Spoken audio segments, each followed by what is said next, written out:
देखा देखा भाई का गजब के लड़की आवती है भाई। ए भाई काल लड़की भी अरे देख के दिल मस्त हो गई बा। का विचार बा? सही कहा तारा भाई। अरे इधर रुक गई।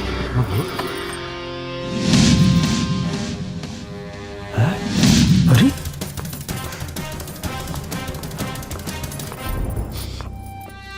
का बोले?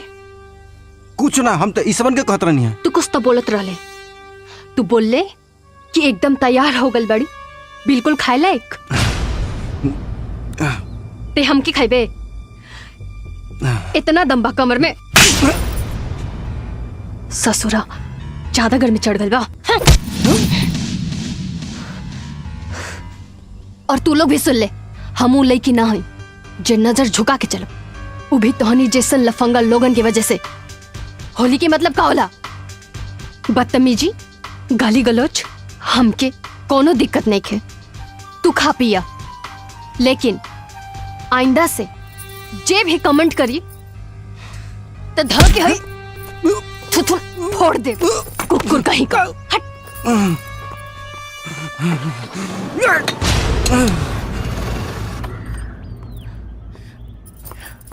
अरे बाप रे।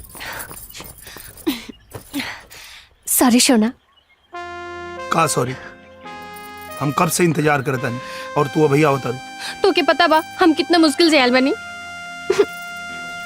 अच्छा कोनो बात ना, हम तोरा खातिर कुछ ले आइल बानी। का? ना जे तो ना, प्लीज प्लीज ना। बोलिया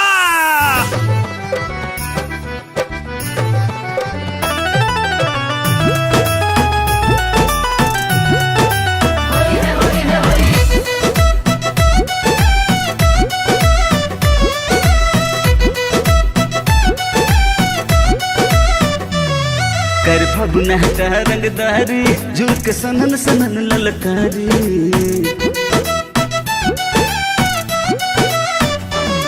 कर फगुना का रंगदारी, झुक सनन सनन ललकारी। रंगवा के ने से छलकाई बाटे, रंग से भरल पिचकारी। उमड़ल फगुनवा में होलिया के दिनवा में फर फर उड़े गुलाल। मलपुआ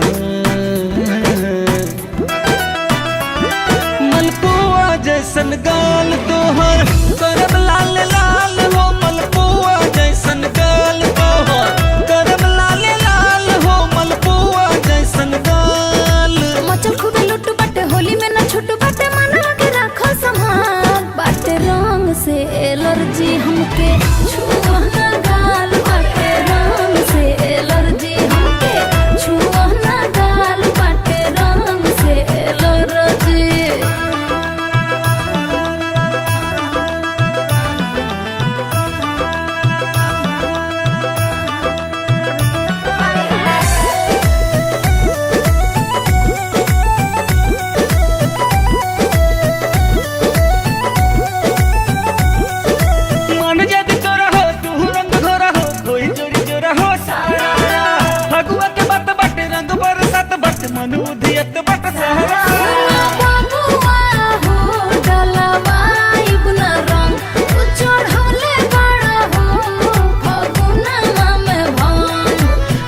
उछल जाए रंग जब ढल जाए, लगब तो बहुत कमाल।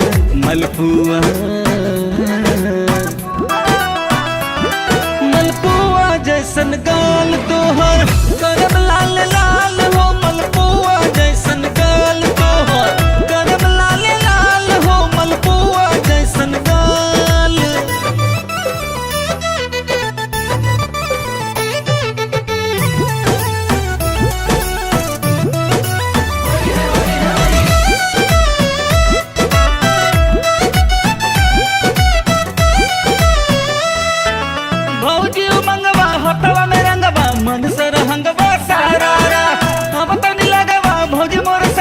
खेल खूबे रंगवा सारा।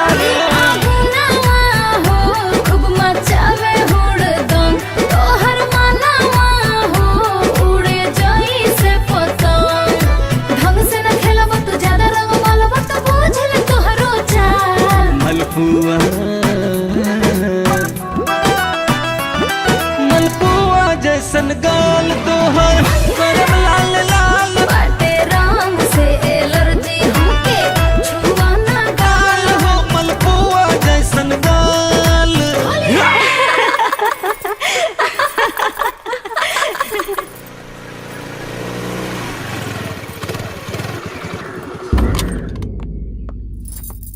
हम तोहरा से परेशान हो गइल बनी। भगवान करे तोहार बियाह हो जाओ। का भइल माई? लइका लोग लइकी के देख के उल्टा पलटा बात करे ले, कोनो नया बात नहीं खे। तू जे कैलू हा वो ठीक नहीं खे। बस यह बात से, यह बात घर के लोग लड़की के कमजोर और मजबूर बना देवेला। लड़का के तो हर तरफ से सपोर्ट मिलेला, तो फिर लड़की के काहे ना मिलेला? हर बात पे लड़की के रोक टोक लगेला। ये मत करा, वो मत करा, यहाँ मत जा, वहाँ मत जा। आखिर लड़का लड़की में अंतर कौन बात के बा? इहे अंतर बा, लाज शरम लड़की के जेवर होला और गुंडागर्दी लड़कन के शान। हम ना मानी ले सब। लड़की लड़का से कहीं से भी कम नहीं खे। हम ओकरा के बहुत कम मानी हम। होली रहल यही से छोड़ देनी। दोबारा हमके मिली ना तो इतना मारब कि मारत मारत हॉस्पिटल तक ले जाए। हम केहू से डरे वाला नहीं छी। वाह वाह बेटी, बहुत बढ़िया। आज तुम्हारी बात सुन के हमार टेंशन कम हो गई। हमरा हमेशा लागत रहे कि सुमन और सुरभि के कोनो भाई नहीं खे। लड़की बाड़ी, कोनो मुसीबत आई तो अपन रक्षा कैसे करी है। लेकिन आज विश्वास हो गई कि हमार सुमन बेटा से बढ़ के बाड़ी।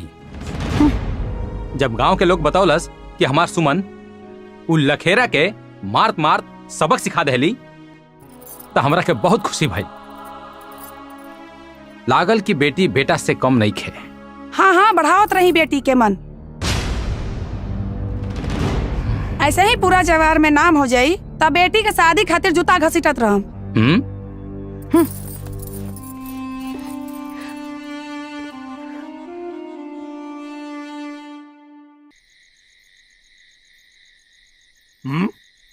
का सोचता रह लोग?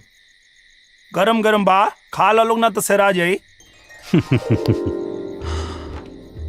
जीतू, ग्रेजुएशन पूरा होखे वाला बा। आगे की तैयारी के बारे में सोचला? मास्टर की डिग्री लेबा या फिर कंपटीशन की तैयारी? अब ही कुछ सोचले नहीं की। काहे सोचो का तेरा कोनो मुहूर्त निकाल पड़ी का? भैया, जगर दूधू को भाई शहर में लाखों कमाता, ओके कोनो बात की चिंता? अभी परीक्षा दिले बानी ना, अब जबले रिजल्ट आवता तबले मजा करे दा लोग। तू ऐजा मजा के बारे में सोचता रह। अब भैया तेरा भविष्य के लेके कितना चिंता करता रहे, तेरा कुछ पता बा? का भइल भैया के? अभी तो कुछ भइल नहीं खे, लेकिन तू अपन जिम्मेदारी ना समझ पाना तो उनके शुगर और ब्लड प्रेशर जरूर हो जाई। काहे से कि भैया तोहरा नौकरी के लेके बहुत चिंतित रहलन। हाँ, हमरा के जितेंद्रा के नौकरी के लेके चिंता बा, पर हमरा के अपने भाई पे पूरा भरोसा बा। ये भी एक दिन तू लोग जैसन समाज में हमार सर गर्व से ऊंचा करी। जौना दिन एकर नौकरी लागी ना, बाबूजी के सपना पूरा हो जाए। का हो? हाँ भैया, ला यही बात पखा ला। लावा। हाँ छोटे चाचू, हाँ तारा के मम्मी बुला रहल बड़ी। अच्छा भैया, हम आवतन भैया। चल चला। देखिए, ग्रेजुएशन अगर पूरा हो गई बा, लेकिन अबहिन भी ये अपने आप के बच्चा ही समझेला। हमरा तो यह ना समझ में आवेला कि अपन जिम्मेदारी कब समझी।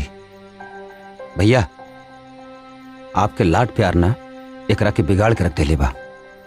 प्यार आदमी के बिगाड़े ला ना, प्यार और दुलार में बिगड़ल आदमी भी संवर जाला। छोटा एक खातिर लाड लड़ावत बा, लेकिन हम जानी ला हमार भाई बहुत होनहार और जिम्मेदार बा।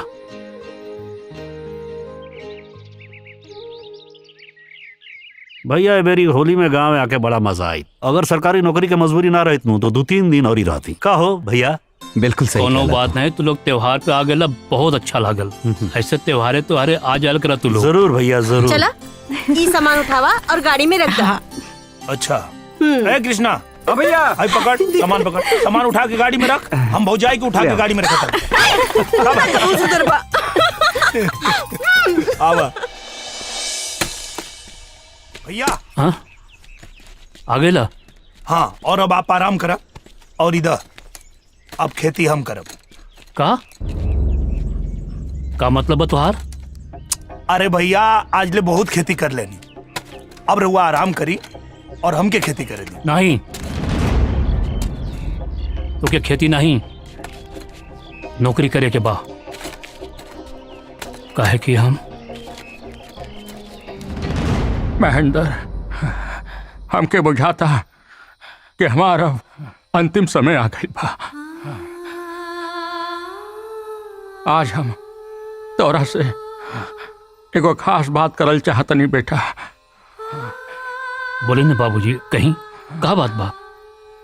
बेटा महेंद्र, हर बाप के जवाबदेही होला मरला से पहले तू अपन बच्चन के अपन पाँव पे खड़ा होके के हुनर सिखा दे, लेकिन ये जवाबदेही हम ना निभा सकनी बेटा। यही से आज ये जवाबदेही के जिम्मेदारी तोहरा कंधा पे सौंप के जात है। आज एगो वचन अपना बाप के दे दो बेटा, हमरे पे बड़ा उपकार होत। आप तीनों भाइयन के खूब पढ़ैया लिखैया, शहर भेज करके अच्छा नौकरी दिलैया, ये हमके वचन दो बेटा, वचन दो बेटा। हम वचन देता नहीं बाबूजी, वचन देता नहीं। भैया कहाँ घूमोगे ला? देखा जितेंद्र, तो हर दोनों भाइयन की नौकरी लाग गेल बा। अब तोहार भी नौकरी लाग जाई तो बाबूजी के दियल हमार वचन पूरा हो जाई। अरे वचन राउर पूरा हो गेल बा भैया। रउआ हमरा के लायक बना देले बानी कि हम आज चाहे तो आज नौकरी कर ली। हम चाहते हैं कि हम खेती करी। नहीं, तो क्या खेती नहीं? खेती में कुछ नहीं रखल बा, ये घाटा के सौदा बा। किसान कितना भी मेहनत काहे न कर ले, 2 जून की रोटी से ज्यादा न कमा सकेला। एक खातिर कहत बानी, तू अपन दोनों भाइयों जैसा नौकरी करा और अपन भविष्य उज्जवल बनावा। भैया तनी एक बात गौर से सोचा, नौकरी बा कितना? 1000 वैकेंसी निकलेला तो 2.5 करोड़ लोग परीक्षा देवे बैठेला, और ये खाना बदोस के जिंदगी हमके नहीं खेजिएगी, आज यहाँ कल वहां ना। भैया हम का चाहता नहीं, हमन का पुरखन कई जो जमीन बा यही के हम फायदे के बिजनेस बनाए और हमनी के सब लोग साथे मिलकर रह जाए। चाहता हूं यही बानी कि हमारे सब भाई यही जा एक घर में रहे, पर बेटा हम किसानन के ऐसा किस्मत कहाँ बा? भैया किस्मत के वो और ना बदली, अपन किस्मत हमनिया के बदले के पड़ी। कैसे? अरे चिंता मत करा, आवा आवा चला पहले खाना। जय भोलेनाथ। जाना तारू, 300 साल पुराना शिव जी के मंदिर है। अरे कुछ दिन पहले तक तो एकदम जीर्ण शीर्ण अवस्था में रहे, लेकिन प्रधान जी के देन है, देखा आज कितना बढ़िया बन गए बाकुल। अच्छा फिर मिले के, चलो बाय। का बाय? चला शहर घूम के आई। अच्छा शहर घूमे के मन बा? ठीक बा, चल अब पीछे सरका। काहे? पीछे बैठे में लाज लगता? अरे वो बात नहीं खे, मतलब लोग का कही। अरे पागल, लोग लिहाज के चक्कर में रहबा ना तो जिंदगी के असली मजा भूल जाएबा। वैसे भी लोग के का काम बा, ताना देवे के अलावा और कुछ थोड़ी ना आवेला। कुछ ना कुछ तो बोलते रहिए। चला पीछे बैठा बैठा। अरे ढेर लाज लगता तो हाइलर दुपट्टा अब मुंह पर बांध ला, अब पीछे बैठ जा, केहू न पहचान। चला बैठा। अरे गजब हाल बा भाई। अच्छा गिरेबू ना ना? ना सुना, ठीक से पकड़ के बैठिया, ऐसा ना हो कि तू बीच रास्ते में कहीं उलट जाएबा, हम तो के शहर जाके खोजत रही।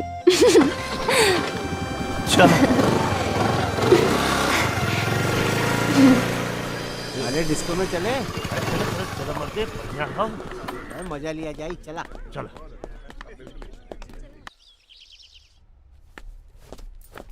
अरे भौजी नमस्ते। आप बहुत अच्छा खेलू है, बहुत जोर से भूख लागल रहे। अब 1 मिनट, उठा ओइजा बैठा। काहे? ई भैया के सीठा तोरे खातिर हम दूसर थाली ले आवतनी।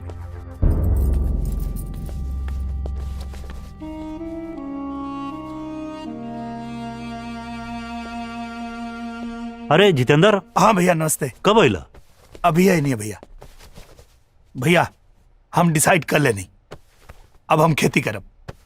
बेवकूफी के बात मत सोचा जितेंद्र।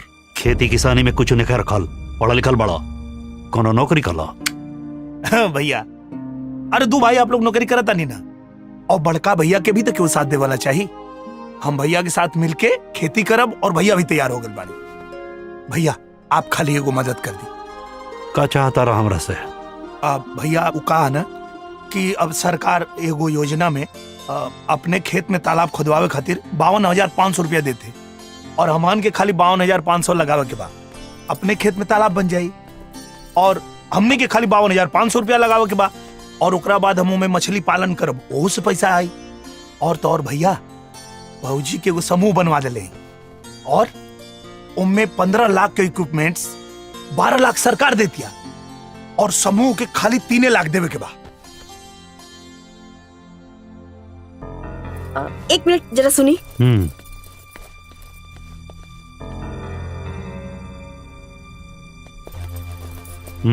खबरदार जी ट्रैक्टर दिलवाई कुछ ना होई उनकरा से, और लोन के पैसा आपके ही चुकाए के पड़ी। अब ही नहीं समझा दी, जाइए जैसे। अरे जाइए।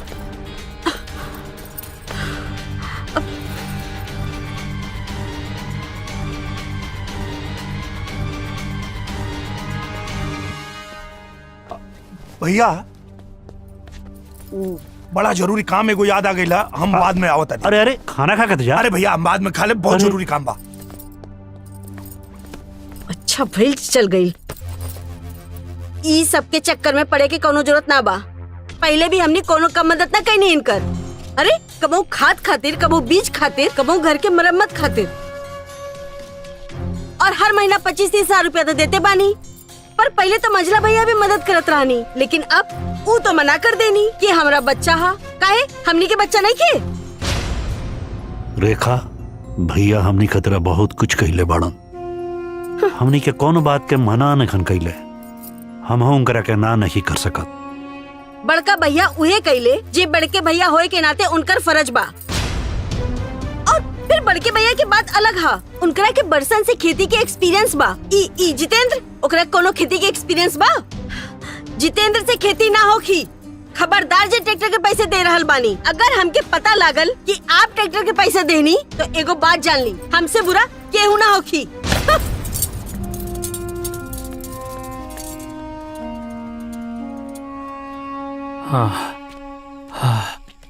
महेंद्र भैया गजब हो गई।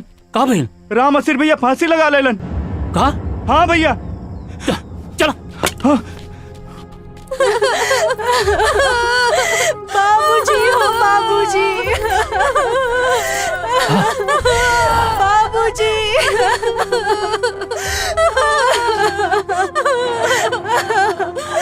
बाबूजी।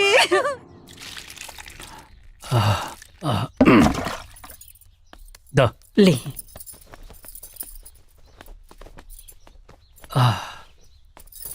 जाना तोड़ पार्वती का रामाशीष 2 साल से शादी की तैयारी करत रहे। हाँ। अपन बेटी के परसोइया हमरा से कहस, ए भैया एहू साल जितना अनाज हुई सब बेच देहब। ई साल बिटिया की शादी खूब बढ़िया से करब। पर किसान के ऐसा किस्मत कहाँ हो जो सोचे हो जाए। सब ठीक हो जाए। हमरे को बिटिया हो, पता नहीं हमरे किस्मत में का लिखल हो। ये सब सोच के रहुआ काहे परेशान होता नहीं,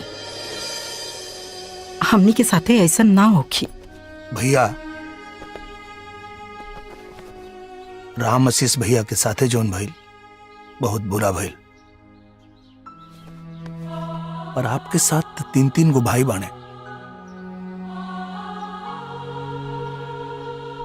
आप काहे चिंता कर देने भैया।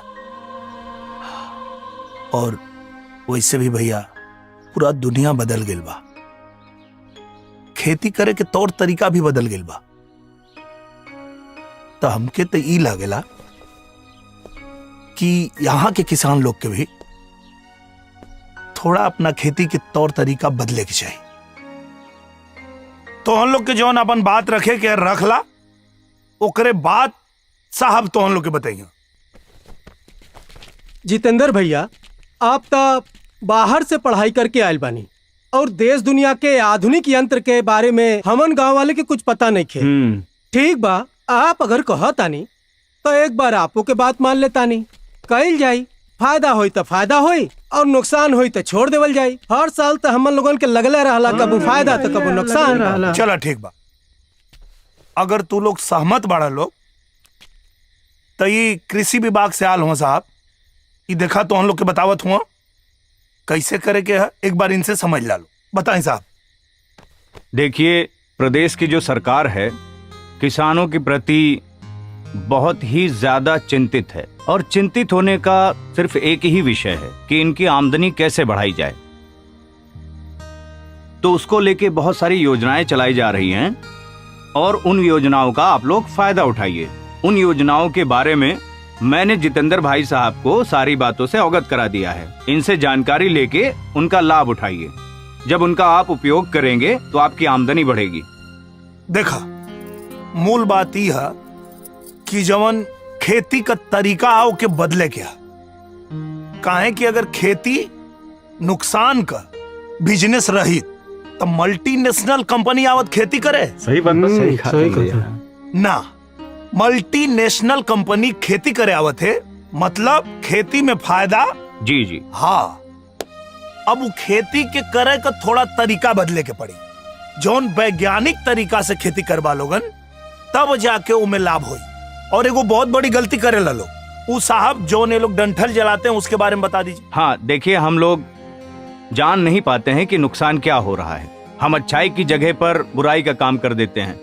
जो अपनी मिट्टी है, जिसको हम सॉइल कहते हैं, सॉइल के ऊपर जब हम किसी खरपतवार को हम जब जलाते हैं तो उससे हानिकारक कीड़े मकोड़े तो मरते ही हैं, जो लाभदायक कीटाणु हैं वो भी मर जाते हैं। हाँ। और सॉइल की जो उर्वरक शक्ति होती है, जो फर्टिलिटी है, जो उसकी उपज शक्ति होती है, वो भी समाप्त हो जाती है। इसीलिए सरकार चाहती है कि आप लोग जो हैं किसान भाई अपने खेत में किसी भी प्रकार का कोई खरपतवार, पुआल, कोई डंठल ना जलाएं। अगर आप जलाएंगे तो नुकसान आपका होगा। ओके, ना जलावे खातिर के नया नया उपकरण आला जोताई करे खातिर, जोने से कि वो जड़ से डंठल उखड़ जाई और वो खेत में सड़ के खाद बन जाई और उल्टा फायदा करी। और वो सिंचाई वाला जो उपकरण है साहब, और सिंचाई के लिए उपकरण आया है। पहले हम सिंचाई नाली बनाकर करते थे तो नाली में बहुत सारा पानी जाता था जिसका कोई उपयोग नहीं हो पाता था। और सिंचाई का मतलब ये नहीं है कि पूरे खेत को पानी से भर दिया जाए बेमतलब का। पौधे को कितना पानी मिल रहा है उससे मतलब है। इसलिए सरकार ने जहाँ पे पानी एकदम नहीं है या कम है तो वहाँ पर डिप इरिगेशन की पाइप जो है आपको सब्सिडी पर दे रही है, स्प्रिंकलर दे रही है कि कम पानी में अधिक फसल की सिंचाई कैसे की जाए। तो आप जो है उसका उपयोग करिए, जिससे क्या होगा, एक तो पानी कम लगेगा, खर्चा कम आएगा, पैदावार उससे भी अच्छी होगी। समझ गए? ये तो अच्छी, बढ़िया है। और सुना, वो जो उपकरण है सिंचाई वाला, उनमें 90% पैसा सरकार दी, 90% सरकार दे रही है, आज 10% सिर्फ किसान भाइयों को लगाना है। तो बाकी सब हम साहब से समझ ले लें। अब तो हम लोग निश्चिंत हो जा। अब हम जैसे कहत हैं वैसे खेती शुरू करा लो, जिससे कम लागत में अधिक पैदावार मिलेगी। वाह वाह साहब, बहुत धन्यवाद, बहुत धन्यवाद। महेंद्र, ए महेंद्र, महेंद्र। अरे मामा जी, अरे पाँव ना छुए के। अच्छा, खुश रहा, खुश रहा। आई बैठी, आई बैठी। बैठी मामा जी। शिल्पा, ए शिल्पा, मामा जी आयल बाड़न, एक लोटे पानी लेके आई है। और बताइए मामा जी, घर परिवार में सब ठीक बानू? हाँ महेंद्र बाबू, भगवान कृपा से सब ठीक बा। हाँ। मामी की का हाल बा? अरे वो नहु ठीक बाड़ी। अच्छा तका। नमस्ते मामा जी। खुश रहा बिटिया। नहीं मामा जी। अरे ले ले हम। अरे मत परेशान हो का भाई। अरे नहीं, अरे भगना है आपके। महेंद्र बाबू। हाँ। हमें को बहुत जरूरी काम से आइल बानी। हाँ। प्रणाम मामा जी। खुश रहा खुश रहा। और सब बढ़िया? सब ठीक बा। अरे अब्बे आइली है। अच्छा महेंद्र, ई बतावा कि शिल्पा सयान हो गई बिया, एकरा शादी के बारे में का सोचले बाड़ा? मामा जी, जितेंद्रा बीए कर लेलस तो सोचा था नहीं पहले एकर शादी कर दी, ओकर बाद शिल्पा की शादी के विचार बा। ना, तुम्हारी विचार गलत बा। हाँ? हम मानत आने के जितेंद्र का उम्र शिल्पा से ज्यादा बा, लेकिन शिल्पा लड़की बिया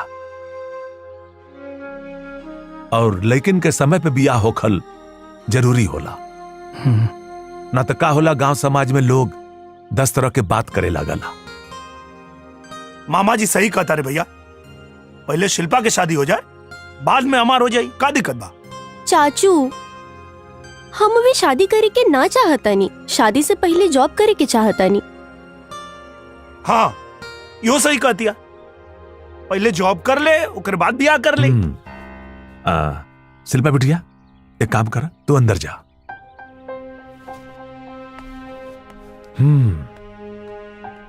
महेंद्र को बात कही।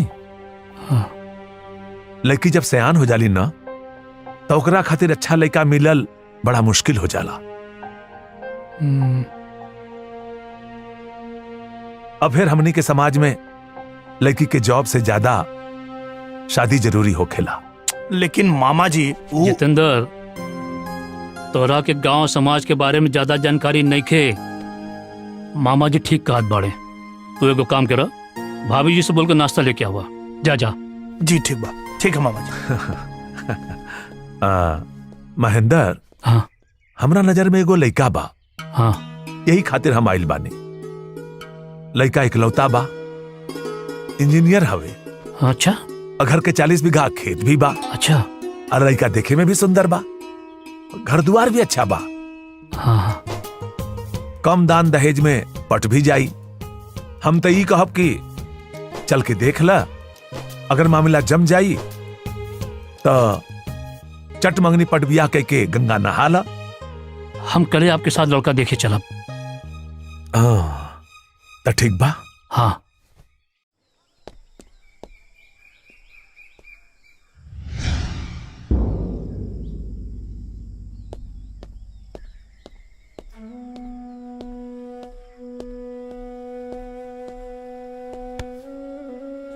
का भाई?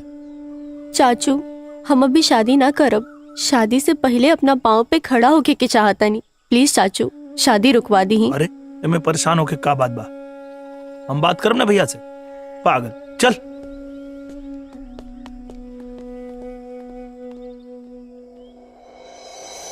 शिल्पा ठीक बोले तरी। बड़ा बड़ा शहर में देखा, लड़की सब कहां से कहां पहुंच गई बाड़ी। बैंक से लेके एरोप्लेन तक उड़ा रहल बाड़ी। आ गांव की लड़की आज भी चूल्हा और चौका में फसल बाड़ी। लड़का आ लड़की में जब लड़की के घर वाला ही लड़की में इतना फर्क करी, तो लड़की के ओकर ससुराल वाला लड़की के संगे पराया व्यवहार काहे ना करी। हम शिल्पा के साथ बने, ओकरा पहले नौकरी करे के चाहिए।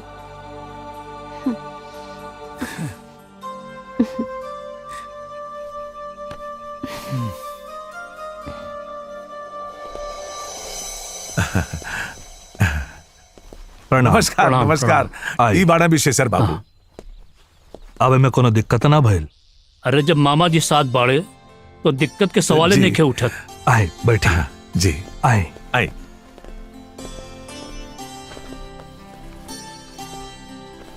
नहीं, रामू, चाय पानी लेके आओ। रउआ कहत रहे कि हमार होखे वाली बहू नौकरी कर चाहत रही। जी।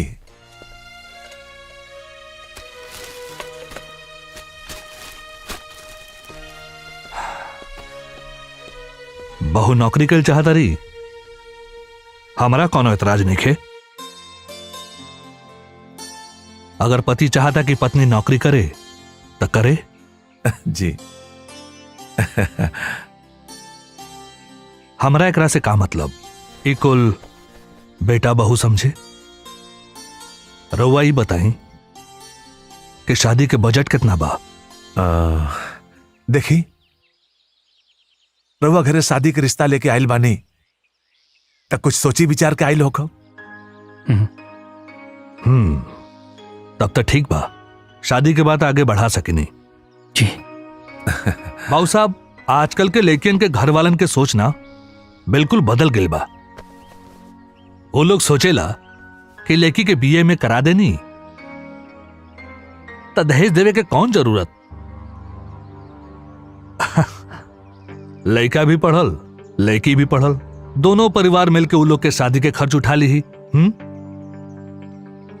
लेकिन हम ऐसा ना करब। हम कड़क नोट के गड्डी गिनवाई, कहे से कि लड़का लड़का होला और लड़की लड़की। कौनो भी जन्म में लड़का लड़की के बराबरी ना हो सकेला।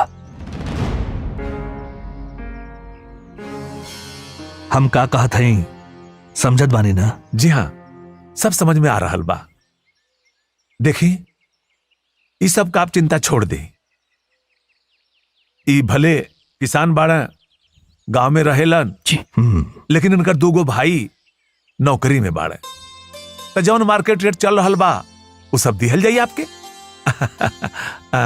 रउआ ई बताई कि लड़की देखे खातिर कब आई? लियो लियो लियो। अरे बेटी के घरे का पानी ना पियल जाला, डहरी में तो पानी पियल जाला, पर कंजूस मामा ना कुछ खियले हुई है ना पियले हुई है। क्या हो गई? काम की बात सुना। अच्छा अच्छा।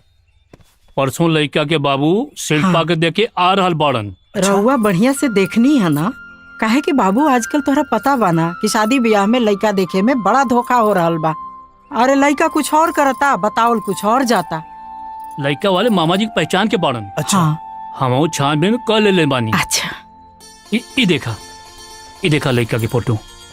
अरे अरे वाह, फोटोआ में तो बड़ा सुंदर दिखा था। बहुत अच्छा बानू, बहुत बढ़िया बा। बहुत बढ़िया।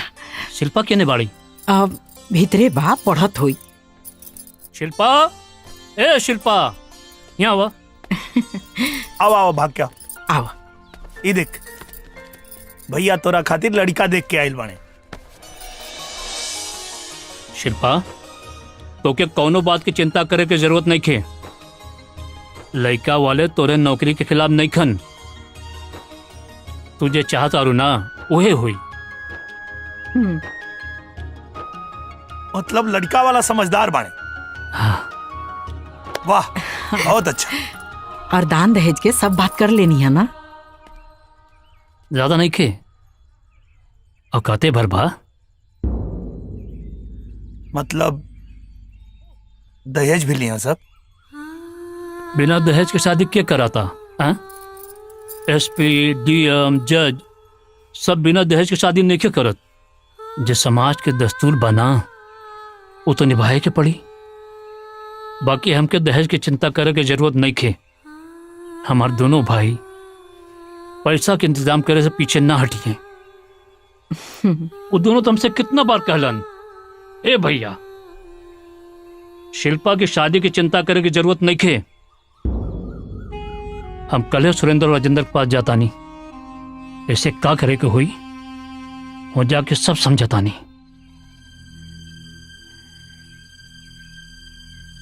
खबरदार जी, ट्रैक्टर दिलवाई नहीं, कुछ ना होई उनकरा से।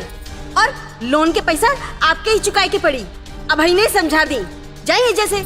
अरे जाइए। ए जितेंद्र, का भइलो? ना भैया, वो हम ही कतर नहीं है कि भौजी। हाँ। वो वहां जाए से पहले भैया लोग के को फोन कर दे। हाँ। जितेंद्र, हम बात कर ले बानी और यो संजोग देखा कि सुरेंद्र भी राजेंद्र के घर आवे वाला बा। दोनों से एक के जगह मुलाकात हो जाई। कम से कम फोन करके ही तो बता दा कि बहनी की शादी तय हो गई। पागल पड़ा हैं? ये सब बात फोन पे कर जाला हैं? हम जाता नहीं ना, हम सब बतिया ले।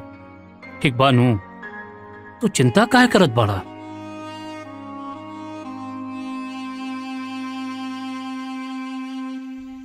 हमरा के पता बा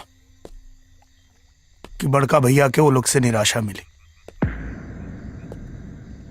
टेंशन ये बात के बाकी कि भैया वो सदमा के बर्दाश्त कैसे करिए। पहले हमारे भाई लोग ऐसा ना रहे, हम सब भाइयों में बहुत प्यार रहे, पर शादी के बाद वो लोग इतना कैसे बदल गए समझे में ना आई। सुमन, औरत के स्वभाव ऐसा काहे होला? भाई भाई के बीच के प्रेम के खत्म काहे कर देवेली? बड़का भैया हमारा खातिर भगवान जैसन बना। हम उनकर अपमान और आंख में आंसू बर्दाश्त ना कर पाए। जीतू, हर औरत एक स्वभाव के ना होली।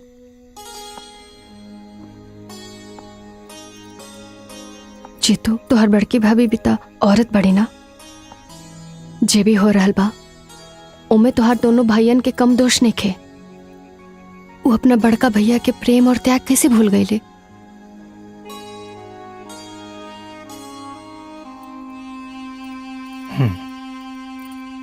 दीदी, बड़का भैया खुदे आइल बड़े, मतलब ई हा कि गांव के कोनो न कोनो प्रॉब्लम लेके आइल हुई है। अरे घर के दीवार भी टूट गइल बा और कम से कम 1 लाख रुपया खर्चा लगी और खाद भी लेवे के बा।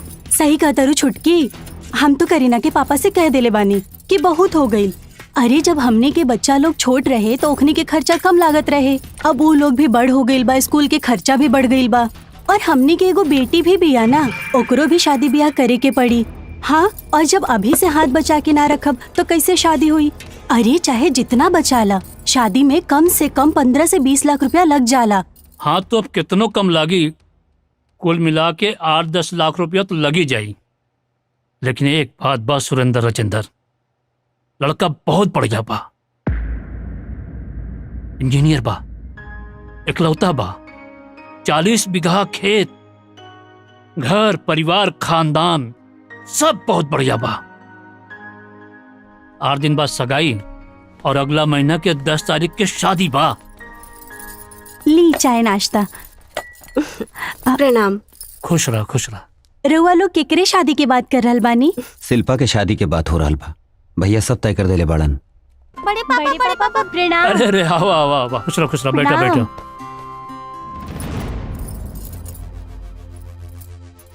एक मिनट सुनी, तनी अंदर आई ना।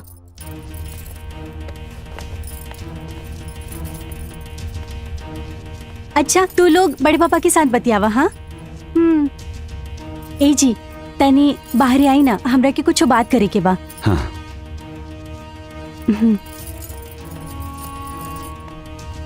भैया आप चाय पिया, हम आवता नहीं। देखा, हम तो लोग खातिर का लाल बानी। ई देखा, ई तोरे खातिर आई, तोरे खातिर। पढ़ाई लिखाई ठीक चलत बानू? हाँ बड़े पापा। जा जा जा जा पढ़ाई करा जा। इतना दहेज दे के शादी कई जरूरी बा? बोली का बोली भैया, ये शादी फिक्स करे से पहले हमरा से पूछ रहा का? हमनी के दोनों भाई के अभी पता चलता। अरे तो अब पता चल गई ना। जरूर वो दहेज खातिर पैसा मांगे आयल हुई है। हम दोनों जना से कह देता नहीं कि एक को पैसा देवे के कोनो जरूरत नहीं खे। सारा खेत तो उन्हीं की जिम्मे बा। 25 से 30 साल हो गए खेती कर रहल बानी, हमनी तो 100 रुपया भी नहीं खी जानत। अरे छोटकी, सब पैसा वो जमा करके अपने पास रखले हुई हैं। वो झुट्ठो हमने के लागे आ गई पैसा मांगे खातिर। भैया रेखा अब भाभी ठीक कहता लो। आखिर शादी के पैसा के हम इंतजाम कहाँ से करे? हमरो तो बच्चा बड़ा साल पढ़ाए के बाद, लिखाए के बाद, शादी करे के बाद। हम ये शादी में 15-20 हजार से ज्यादा ना दे पाए। बाकी रोरा अपन सोच ली। तोहरा का लागत था? हमरा लगे पैसा के बरसात होता। हमरो एगो बेटी भी है, धीरे धीरे वो सयान होतिया। ओकरा शादी ब्याह के लेके हम खुद बहुत चिंता में रहता नहीं।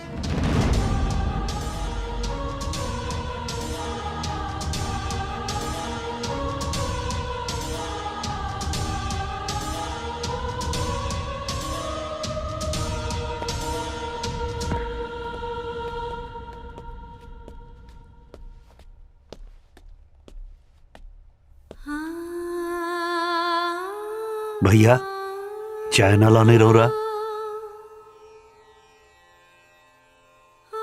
ना राजेंद्र, चाय ना पियब, गैस हो जाला।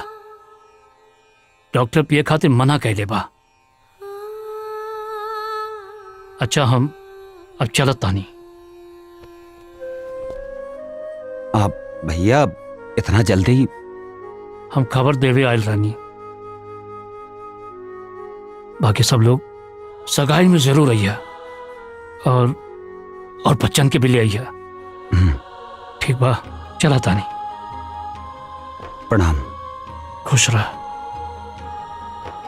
प्रणाम। खुश रह।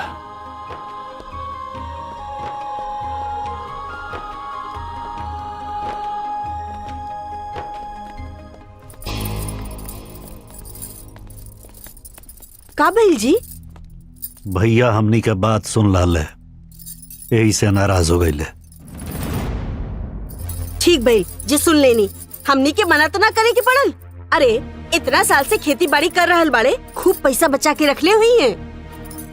सुनी, छुटकी एकदम सही कहतिया। हमनी के उनका बीच में आवे के कोनो जरूरत नहीं खे और ना ही उनकरा के पैसा देवे के बा।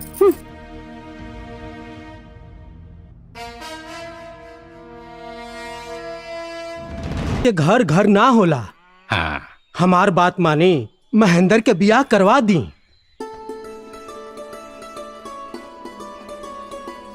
अरे अरे ई का करता लो? तो हर जगह पैर में नहीं, हमार दिल में पा। आवा। क्या हो सकता? अरे तू लो। भैया भैया हम कमरा में ना सुतब, हम तोहरे लगे सुतब, हमनी के डर लागता। आवा, आजा आजा।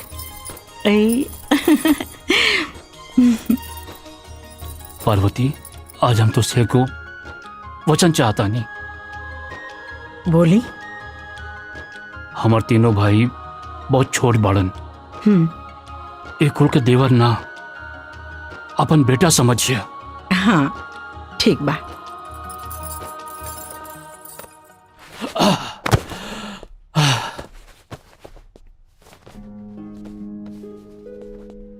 सेठ जी, इतना कम कीमत पे हम अनाज एक खातिर देनी है कि परसों हमको अपने भाई के पैसा भेजे के हो।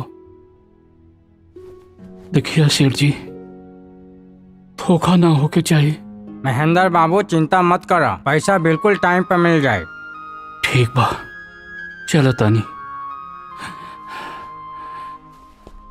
पार्वती, ये देखा हमार कुर्ता पीठ पे से चसक गइल बा, एकरा के तनी सीधा। ये कुर्तवा कितना पुरान हो गई, दूसर काहे नहीं ले लेत? तू तो जाने लू, हमरा के सुरेंद्र राजेंद्र के अच्छा से पढ़ावे के बा। बाबू इतना देर हो गई, अभी तक तो हर भैया ना आए नहीं। आज ही आगे ले आ गई नहीं? हाँ। देवर जी लोग से बात हो गई, पैसा के इंतजाम हो जाए ना? पार्वती, पैसा के इंतजाम हो गई। हाँ। हमरा के अपने दोनों भाइयों पे पूरा भरोसा रहल। अरे शादी की बात सुन के इतना खुश भइलन, ई देखा मिठाई देला ना। हाँ। कहे लगना है भैया, शिल्पा के शादी में कोनो कमी ना होके दियल जाई। इतना धूमधाम से शादी कल जाई, इतना धूमधाम से कल जाई कि पूरा गांव में ऐसा शादी ना भइल हो। हमार गला सूख रहल बा, तनी पानी लेके आवा। हाँ लेके आओ तनी।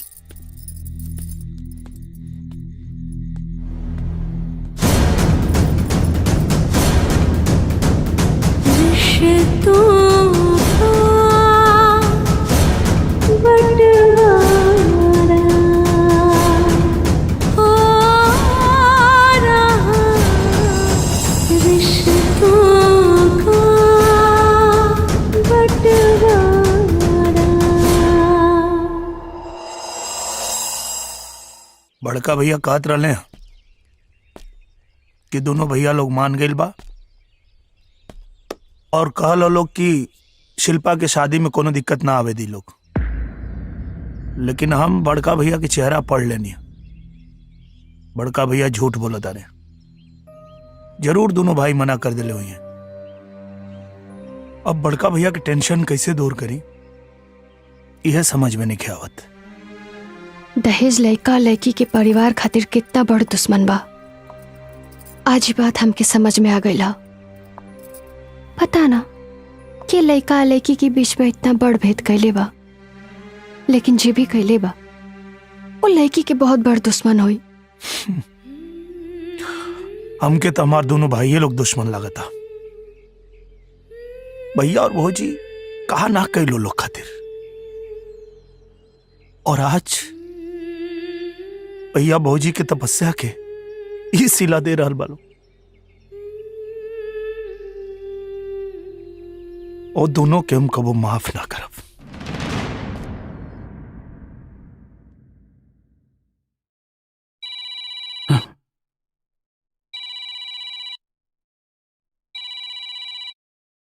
हेलो महेंद्र जी, रउआ आज पैसा लेके आवा वाला रहनी, कहाँ पहुंचल बानी? हमरा और इंतजार करता नहीं। विशेषर बाबू, हमके 2-4 दिन की मोहलत और दे दी। हम पैसा के इंतजाम में लगल बानी। पैसा मिलते ही हम रउआ के पास आ जाए। पहला इंस्टॉलमेंट में ही हाल बा, त आगे का हुई महाराज? देखिए, अगर पार नहीं लागत तो प्रोग्राम कैंसिल कर दी। अभी कोनो जरूरी बा कि सबके दमाद इंजीनियरे होके? अरे बेरोजगार बाड़े, चपरासी बाड़े, उ सब का करी है? हाँ, ऐसा करी रउआ कोनो दूसरा दरवाजा देख ली। ना ना विशेषर बाबू, ऐसा बात ना कहीं। तक ऐसा कहीं का करी हैं? आपके वजह से हम अपन टाइम और अपन रेपुटेशन खराब ना करब। बस हमके एक मौका और दे दी, 2-4 दिन। ठीक बा, लेकिन एक बात कान खोल के सुन ली कि शादी से पहले हमरा के पूरा पैसा मिल जाए के चाहे। पूरा पैसा मिली तभी यहां से बारात उठी। और हाँ, वो समय अपन इज्जत और प्रतिष्ठा के दुहाई मत देवे लागब, काहे कि हम पैसा कौड़ी के मामले में बहुत सुलझल आदमी बानी। ना ना, ऐसा कुछ ना होई। बेटी की शादी का मामला बा, हम जल्दी आपके पास आवतानी। ठीक बा, प्रणाम।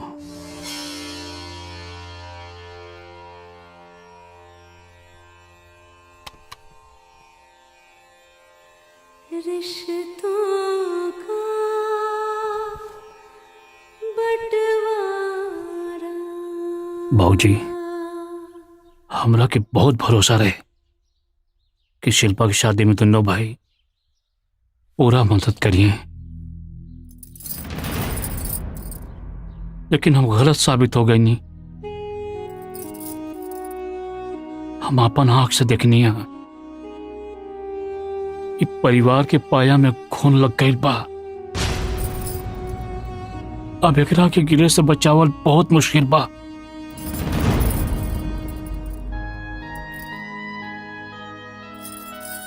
ए जी,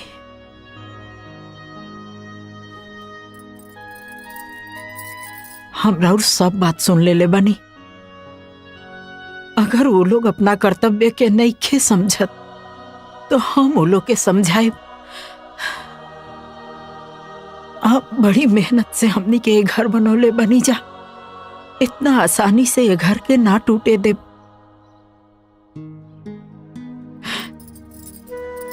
हम वो लोग से बात करो। जब बाल बच्चा अपना फर्ज के भुला जाला ना, तो माँ बाप के कर्तव्य होला ओकरा के सही राह दिखावे के।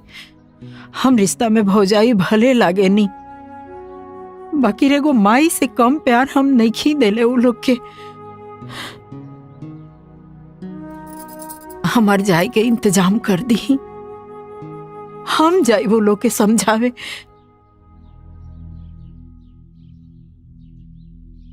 का समझेबू हैं?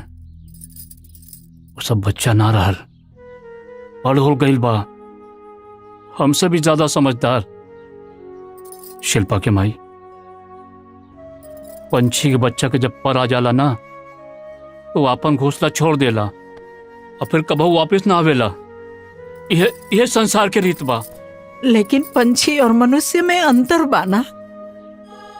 जमाना बदल रहा बा, एक खातिर अंतर भी बदल रहा बा। हम तो सुन लिए कि बड़ा बड़ा शहर में बच्चा लोग अपने माँ बाप के घर से बाहर कर देले। लेकिन ये तो गलत बात बाना। का गलत और का सही ये एक व्यक्ति नहीं, समाज तय करेला, समझ लू। तो कोनो बात की चिंता मत करा। कैसे हम चिंता ना करी? आखिर हमनी के शिल्पा के दहेज के इंतजाम कैसे होई?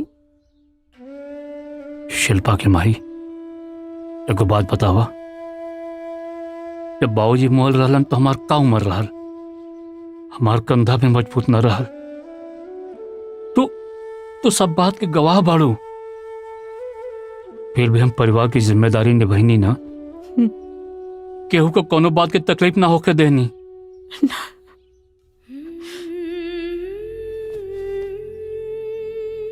बाबूजी के बोझ तो हम उतार देनी। शिल्पा के ब्याह सिर्फ हमार जिम्मेदारी है। ये देह में अभी बहुत ताकत बा। सब जिम्मेदारी निभा देब हम। तू चिंता मत करा। अरे का अरे बड़का बड़का लोर का है टपका रहा बाड़ू। हाँ, के बचा के रखा। शिल्पा के ब्याह के बाद विदाई में काम आई। अरे माई बाड़ू, ना रोबू तो बराती लोग का कही हैं? रहुआ कौन माटी के बनल बनी? ये तो सही पूछ लो। हम बलवाई नहीं, केवाल माटी के बनल बानी। सुखला पर पत्थर लेखा कठोर। चंदू, जाए गिलास पानी लेके आवा, अभी पैसा का इंतजाम करे के बा। जा।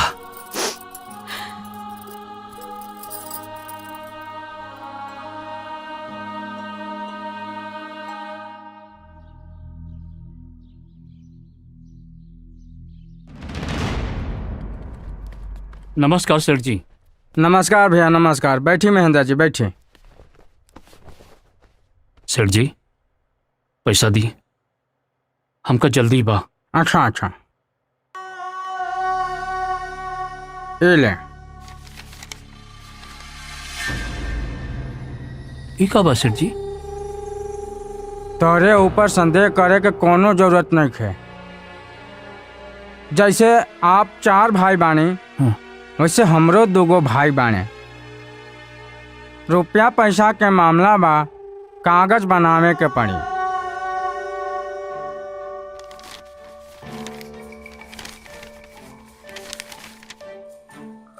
एमे लिखल का बा? एमे लिखल बा 2 बीघा जमीन गिरवी रख के ही पैसा दिहल जा रहल बा।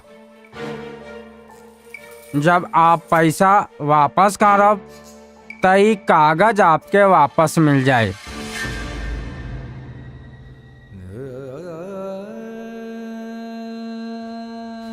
नहीं, इले बस पैसा दे दी। महेंद्र बाबू, हमरा के गलत मत समझिया। जैसे आप मजबूर बानी वैसे हमहू मजबूर बानी। ये आपस के बात है, कोनो बाहर के ना है। ये हमनिए तक रही।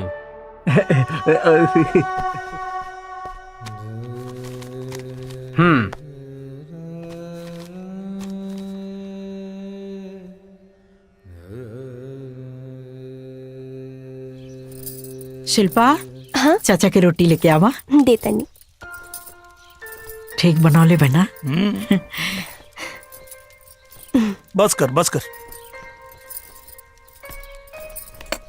पार्वती, हाँ? पैसा आ गए। सुरेंद्र राजेंद्र पैसा भेज दिलन है। हाँ? हमका लड़का वालन के पैसा दिखाते आजे जाके हुई। हाँ। जल्दी से एगो धोती कुर्ता निकाल दा। हाँ, हम तैयार होत बानी। चले, हम देता नहीं। देखिए होता नहीं।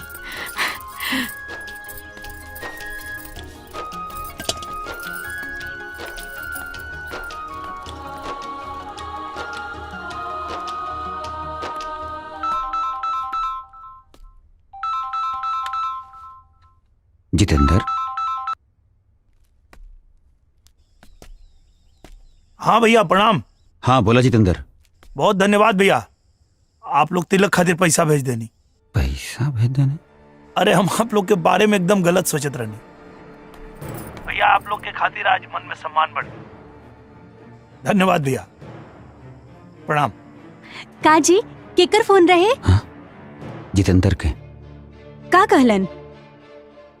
कहत रहा है कि रउआ लोग तिलक के पैसा भेज देने, वही के धन्यवाद बोलत रहा है। लेकिन हमनी के तिलक के पैसा मतलब हम तो भेजले नहीं थे। राजेंद्र भेजले बा का? रुका पूछा था नहीं।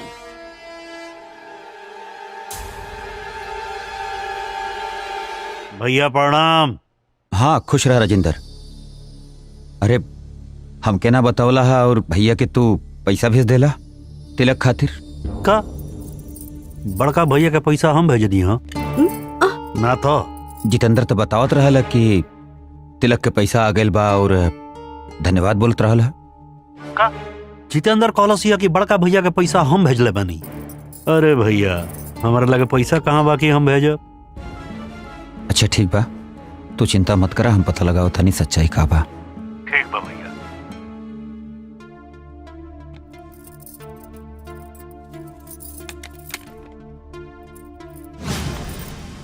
एमे सोची के का बात बा? हम कहले ना रही वो पैसा जमा करके रखले हुई हैं, जुठे आगेले हमनी से पैसा मांगे खातिर, ताकि उनकर जमा पैसा जमा रहे। ओहो, ई तो बहुते चालू बानी बड़का भैया और भाभी। और तू उनकरा के बहुत भोला भाला समझत रहला ना, देखला।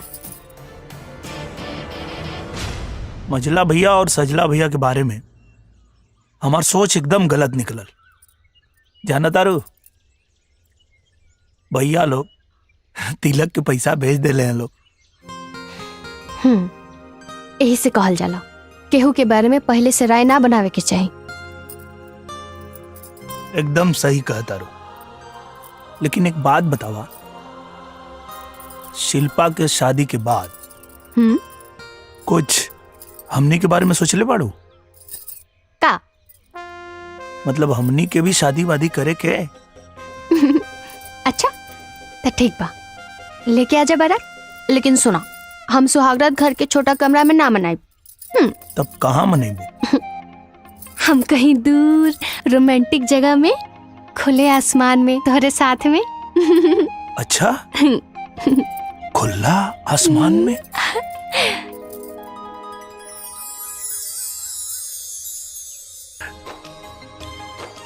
जोड़ी निमन लागता।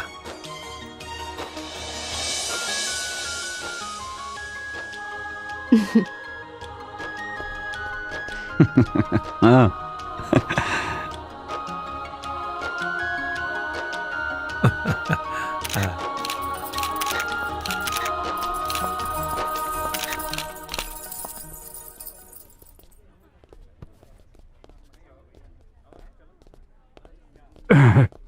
सुरेंद्र भैया, जौन सगाई हो रहल बा ना, तू हमारे बड़का भैया को वजह से हो रहल बा का? हाँ। का कहता तू? अरे महेंद्र भैया ना हमारे बड़का भैया के लगे आयल रहना।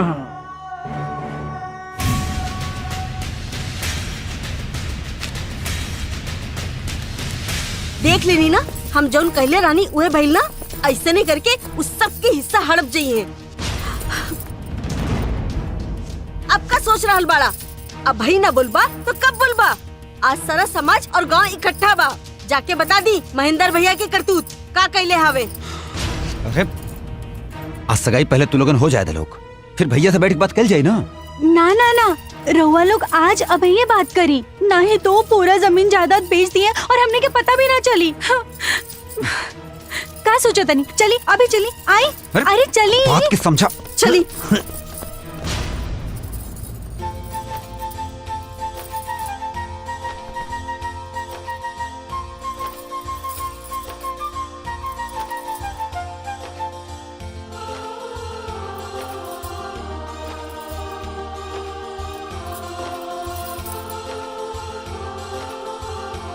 बंद कर अलवानी साहब।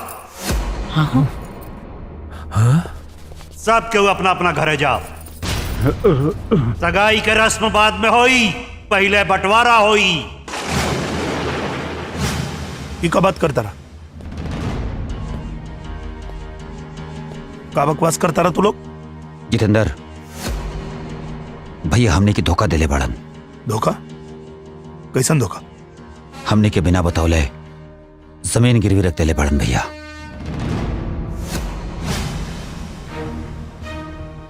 एक दो कट्ठा ना 2 बीघा। उ तब सेठ के भाई बतौला हमने के, तब मालूम पड़ला। लेकिन पैसा तो तू लोग भेजे रहा ना, हमने कोनो पैसा ना भेजले रहनी जा। वो तो तोहर फोन आया तब हमने के मालूम पड़ला। तब जाके हमने के माता ठनकल की भैया के पास इतना पैसा आयल कहां से आओ।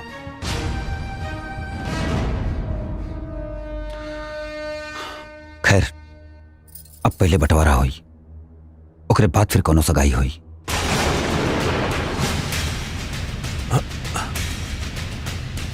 दिमाग खराब हो गया तू लोग के?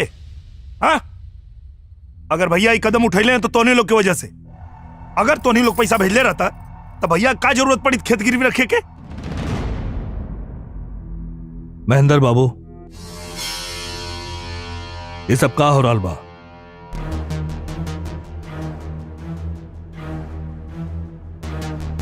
सुरेंद्र, राजेंद्र,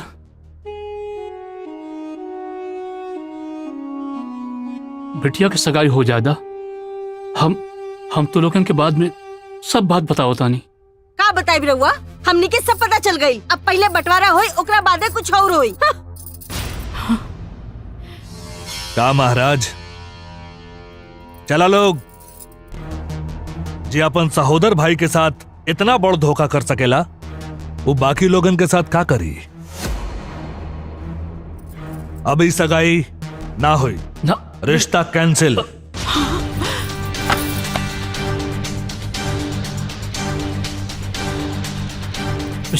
चलो लोग, चल बेटा। लेकिन बाबूजी, आपका भाई रुक जाइए। चल, हमारी बात सुनी, हमारी बात सुनी। मिस्टर बाबू,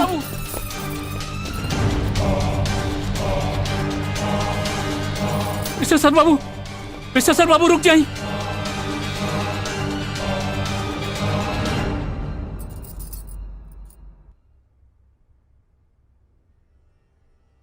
इस सजबा की हम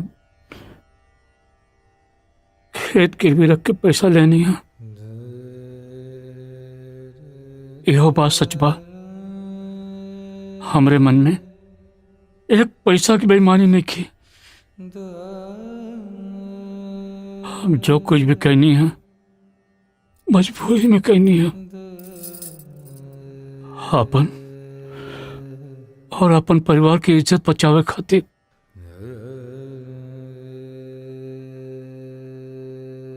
भाई, तू लोग भरोसा रखे, हम पैसा देके खेत छुड़ा ले तो इन लोग की इज्जत पे आंच ना हवे दे।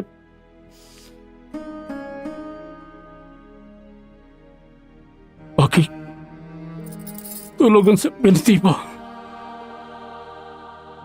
जब तक हम जियत पानी घर और खेत के बंटवारा न होके के चाहिए। हम हाथ जोड़त बानी तू लोगन से। अरे ना भैया, रउआ जे गलती केले बानी ओकरा बाद रउआ बात के कोनो भरोसा नहीं खे। अब बंटवारा तो होके रही। हाँ हाँ, अब बंटवारा होके ही रही, नहीं तो पता चलल कि अचल संपत्ति सब बिक गई बा। हमनी भाईयन के बीच में तू लोग तब मत बोला। तोनी लोग के बोले कि कोनो अधिकार नहीं है। काहे ना बोली? हमरो के अधिकार बा। हम ई घर पे ब्याह के आईनी है, कोनो भाग के ना आईनी। हमारे पापा 5 लाख रुपया देले हैं दहेज में, और जितना अधिकार इनकर बा उतना अधिकार हमार बा। ठीक कह दिया छुटकी। भैया कह दो लोग बीच में ना पड़े। जितेंद्र, रेखा कुछ गलत ना कह लिया, इनकरो बोले अधिकार बा।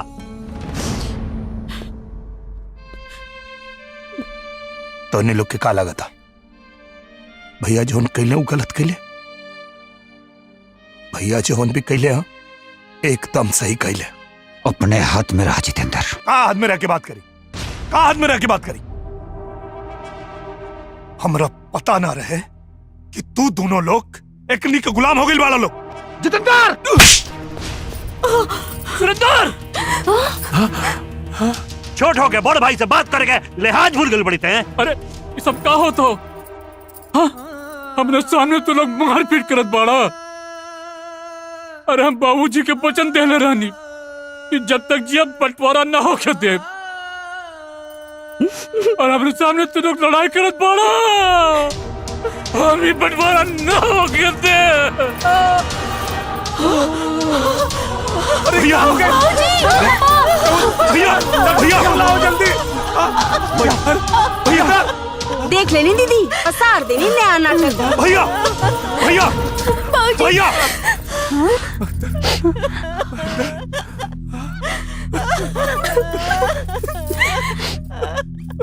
बाबूजी। रिश्तों का बंटवारा हो रहा, रिश्तों का बंटवारा।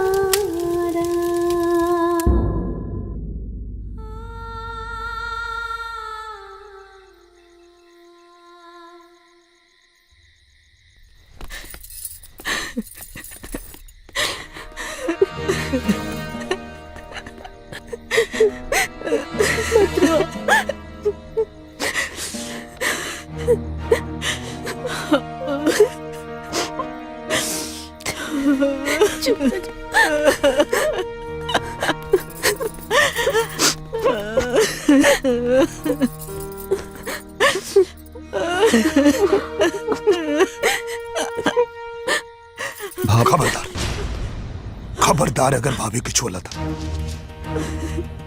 तो उन्हीं के लालच की वजह से भैया हमने के छोड़ के चल गई।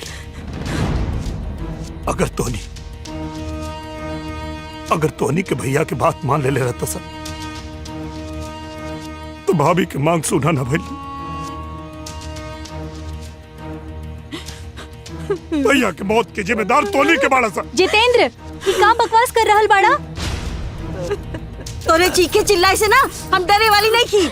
उनकर मौत की वजह ना हम नहीं की। ई उनकर बेटी शिल्पा बाड़ी। कम दहेज में भी तो ब्याह हो सकेला ना, लेकिन ना बेटी की तो जिद रही राजा घरे जाए के। जा राजा के घरे, बाप के पहुंचा दे लो भगवान के घरे।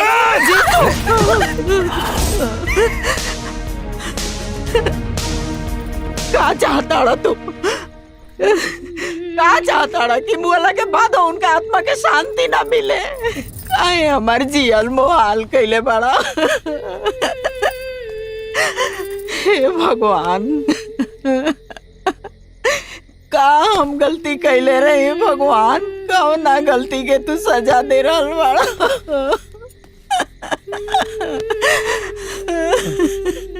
चुप हो जा। चल छुटकी, इखनी से तो मुंह लागल भी बेकार बा। चल यहाँ से चल।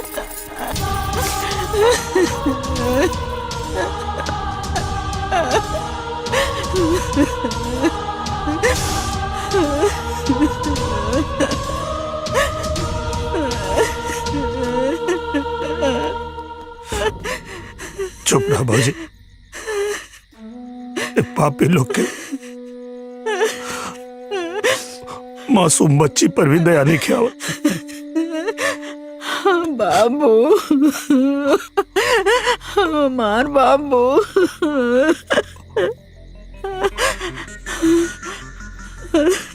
अपने के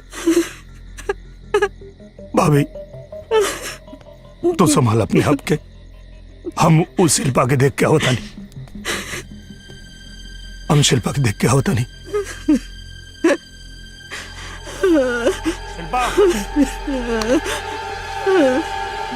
शिल्पा हाय हाय छोड़ी हमरा के मर जा। दिमाग खराब हो गई बात। मर जादी चाचू हमरा के। हमरा वजह से हमार बाबूजी हमनी के छोड़ के चल गईले। हम बानी ये घर के बर्बादी के जिम्मेदार। एक बार भी ना सोच लो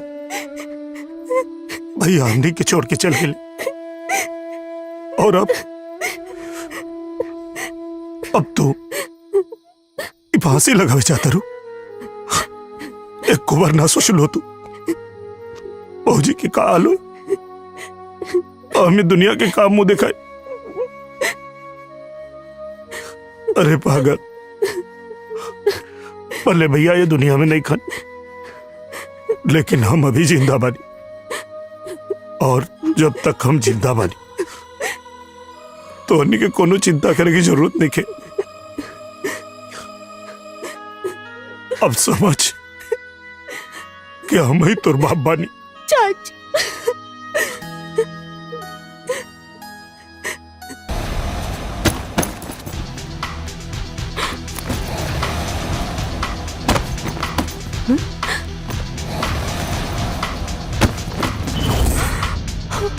अरे ई काम करे बेटी देखिए नहीं करती। अरे ई काम करे पगला के सारा काम जाऊंगा। अरे अरे इनका कब डाले रे रे हमनी के सामान काहे फेंकत रे। तोर दिमाग खराब हो गइल बा का। दिमाग खराब हो गइल बा। चुपचाप घर से निकल जा लोग ना तो सामान के साथ तोनी लोग के भी उठा के घर से बाहर फेंक दे। ज्यादा ना ढेर गुंडाई मत करा। ये घर तोहार नहीं के समझ ले। अरे बाप के नहीं के निकाले घर से। जितेंद्र अपन मुंह संभाल के बात करा। ए, तोहनी के घर में रहे के लायक नहीं खसा।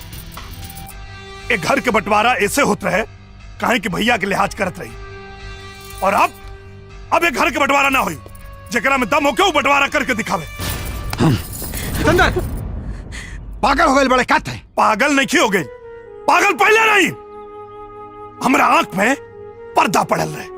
हम क्या लगत रहे भौजाई लोग बाहर से आइल बा अपन पर आए करी। तोहनी के सहोदर भाई हो के का कैला सन हैं का कैला। जॉन भाई अपने खून पसीना के कमाई से तोहनी के पाल पोस के बड़ा कैलस तोहनी के लायक बनौलस। वही भाई के बेटी के शादी में पैसा देवे से इनकार कर देला सा। तोहनी के घर में रह के लायक नहीं खसा। हमरा माथा पे भूत सवार बा।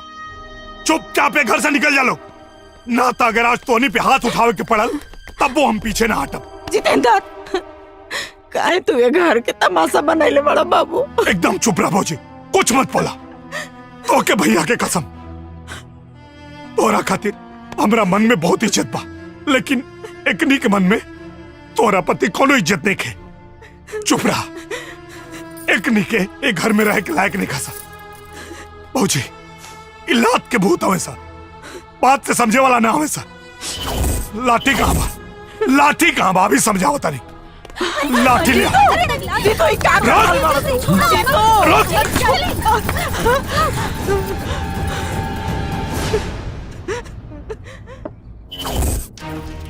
उनकरा के कुत्ता बना के ना छोड़नी ना तो हम अपन बाप के बेटी नहीं खी। बहुत गर्मी चढ़ गई बा ना का समझत रहे अपने आप के। हाँ, ऐसा सबक सिखाई ना कि हमरे आगे पीछे दुम हिलावत रही है। लेकिन छोटकी ई कैसे हुई। अरे ओकरे सर पे तो खून सवार बा। हमनी के घर और खेत पे कब्जा कर ली है। हमरे ननिहाल में भी ऐसे ही भाई उनके दोनों भाई मिलके मामा जी के घर द्वार सब कब्जा कर ले और मामा जी के मार के दोनों टंगरी तोड़ के खटिया पे लिटाई के अस्पताल ले गई ले। आज भी छुटकी आज भी 10 साल बाद मामा जी ठीक से खड़ा ना हो सकेले। कहीं हमनियों के साथ ऐसा ना।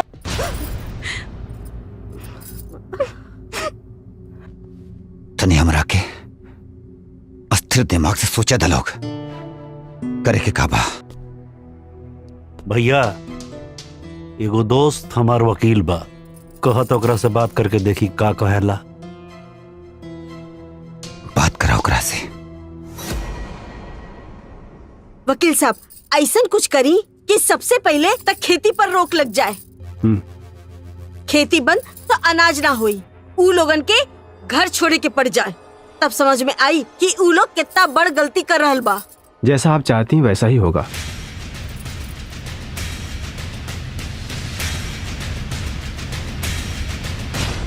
जितेंद्र जी आप ही हैं? जी। आपके नाम कोर्ट का नोटिस आया है। कोर्ट के नोटिस? ये लीजिए।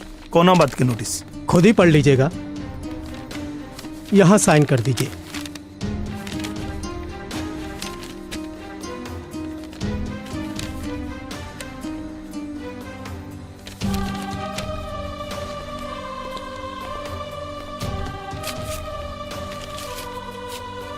जीतू, कैसा नोटिस है बेटा?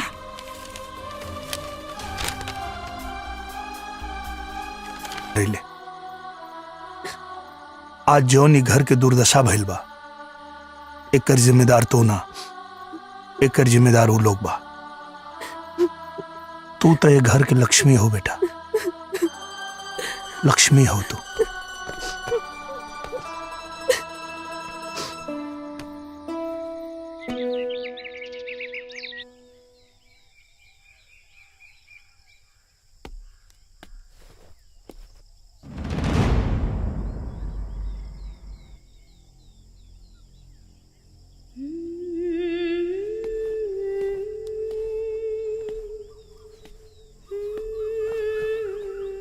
मम्मी तू रोत हो? रोवाला से का दुख भाग जाई? कल से तू कुछ ना खैलू। अगर तू कुछ ना खैबू और तारा के कुछ हो जाई तो हमनी के का होई मम्मी?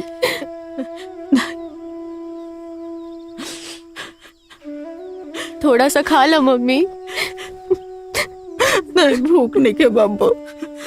थोड़ा सा खा ला मम्मी, भूख नहीं थोड़ा सा खा ला प्लीज।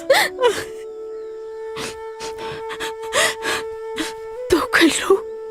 जब तू ना खैलू तो हम कैसे खा सकीला तोहरे बिना?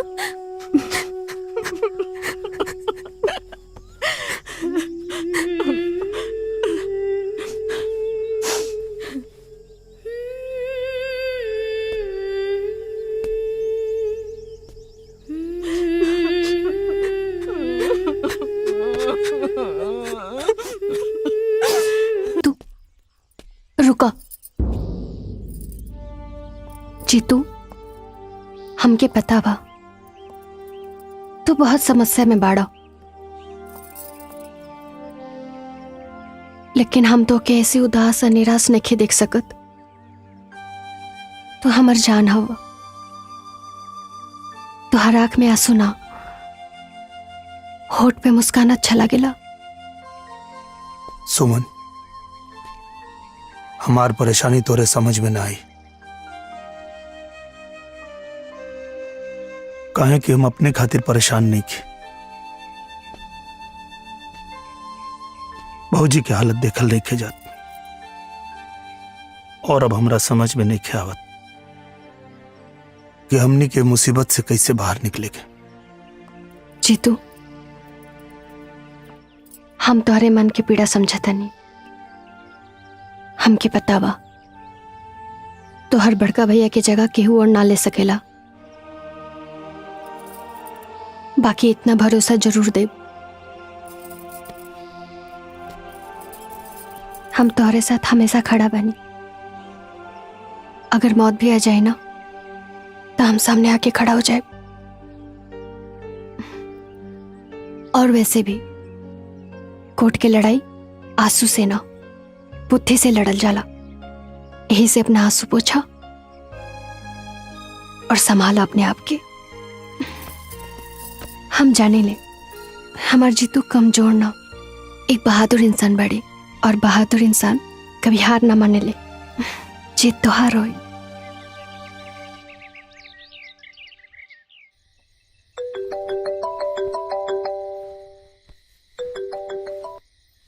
हाँ वकील साहब। जितेंद्र, कल कोर्ट की तारीख है, 11 बजे पहुंच जाना। जी ठीक है, हम 11 बजे पहुंच जाए अपने आला। जी नमस्ते। जीतू, वो लोग के जे चाहे वो देखे तू झगड़ा खत्म कर बाबू। कहे कि घर परिवार के बात ना पुलिस और कोर्ट कचहरी में गई ठीक बात ना होला। बात बहुत आगे बढ़ गई बा भौजी। उकने के हमार भगवान समान भाई के न जियत जी मान रखना सा न मोला के बाद। भैया और तुहार खून पसीना सींच के बनावल एक घर के इज्जत के दागदार कर देने सब। हम उकनी के आगे हार माने वाला नहीं खे।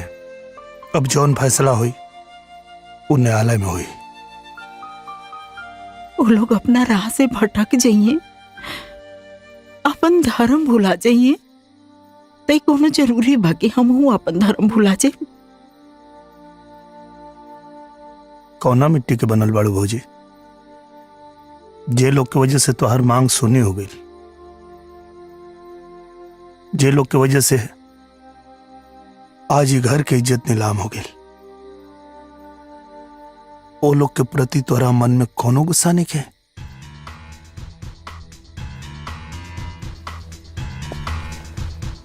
तू ओकनी के माफ कर सकता रू भौजी, लेकिन हम ओकनी के माफ नहीं कर सकत।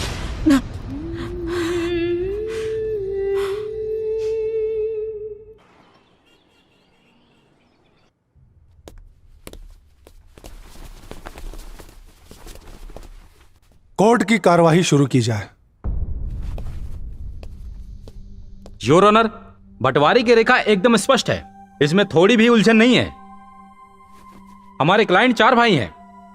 अब लाजमी है कि चारों का बराबर बराबर का बंटवारा होना चाहिए। लेकिन उसमें जितेंद्र जी, जो हमारे क्लाइंट के सबसे छोटे भाई हैं, इनके मन में बेईमानी घुस गई है।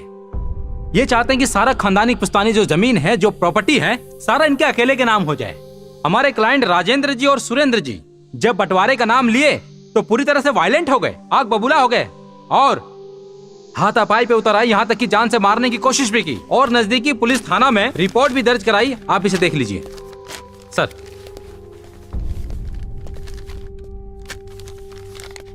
योर ऑनर, आपसे मेरी यही रिक्वेस्ट है कि हमारे सुरेंद्र जी और राजेंद्र जी जो बंटवारे की प्रॉपर्टी है, जो जमीन है, उसमें बराबर बराबर का हिस्सा दिलवाया जाए। मैं बस इतना ही कहना चाहूंगा। Thank you. बचाव के वकील को कुछ कहना है? जी योर ऑनर, आपकी इजाजत हो तो हमारा क्लाइंट अपना पक्ष खुद रखना चाहता है आपके समक्ष। इजाजत है। Thank you your honour.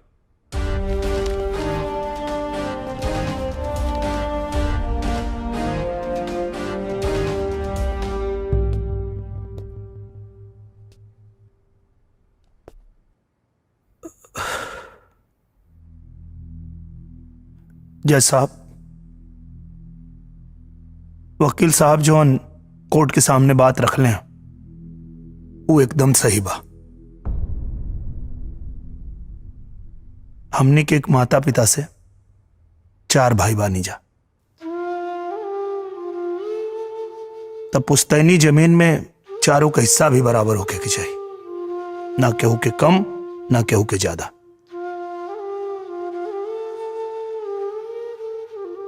लेकिन जज साहब, वकील साहब आधा अधूरी बात बतौले हैं।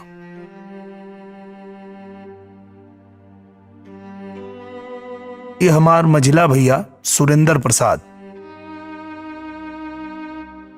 लखनऊ में सरकारी नौकरी करेले और 2 कट्ठा जमीन खरीद के बहुत आलीशान महल जैसन घर बनैले बाने। हमार मझली भाभी मीना देवी जी के नाम से 10 लाख रुपया के फिक्स डिपॉजिट के लिए बने, 5 लाख रुपया के गहना भी बा। वैसे ही हमार दूसरका भैया राजेंद्र प्रसाद के नाम से भी गाड़ी, घर, बंगला, बैंक बैलेंस और जेवर भी बा।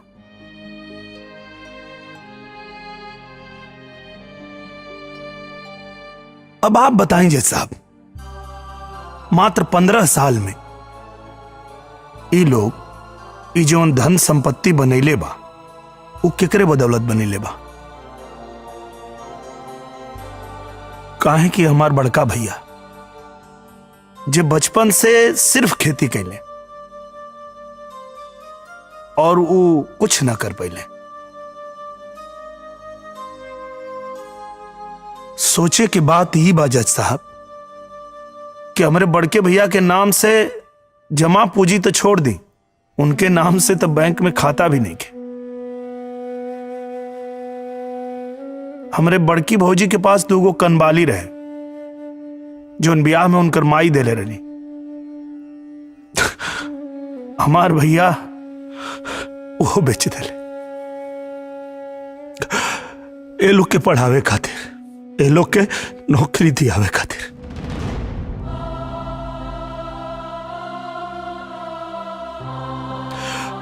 हमरे बड़के भैया के पास पुश्तैनी जमीन और घर के अलावा कुछ ना रहे जज साहब। जौन भी कमैले परिवार की तरक्की खातिर, परिवार के आगे बढ़ावे खातिर सब खर्च कर देले। योर ऑनर, ये जितेंद्र जी किस्सा कहानी सुना के क्या साबित करना चाहते हैं? बंटवारे का मामला बिल्कुल साफ और सुलझा हुआ है। ऐसी कहानियां सुना के इसका क्या मतलब योर ऑनर? एकर मतलब बा जज साहब, जौन बात हम बता रहल बानी वो किस्सा कहानी नहीं खे, एक के हमन जी रहल बानी जा। हमार बात छोड़ दी जज साहब, ये दोनों भाई लोग से पूछी कि अगर बड़का भैया ए लोग के अपने तरह खेती बाड़ी में लगा देले होते, पढ़ाई लिखाई ना होते, नौकरी ना धरीले होते, तो का आज ये लोग अपने नाम से इतना संपत्ति बना पाते? हमार बड़का भैया खुद भूखे रहले, अपने खुद फाटल कुर्ता पहनत रहले, लेकिन परिवार में केहू के कोनो कमी ना होके देले। और जज साहब, अक्सर हम बड़का भैया से पूछत रही, भैया तू अपने नाम से संपत्ति काहे नहीं बनावत? तो हमार भैया का खले,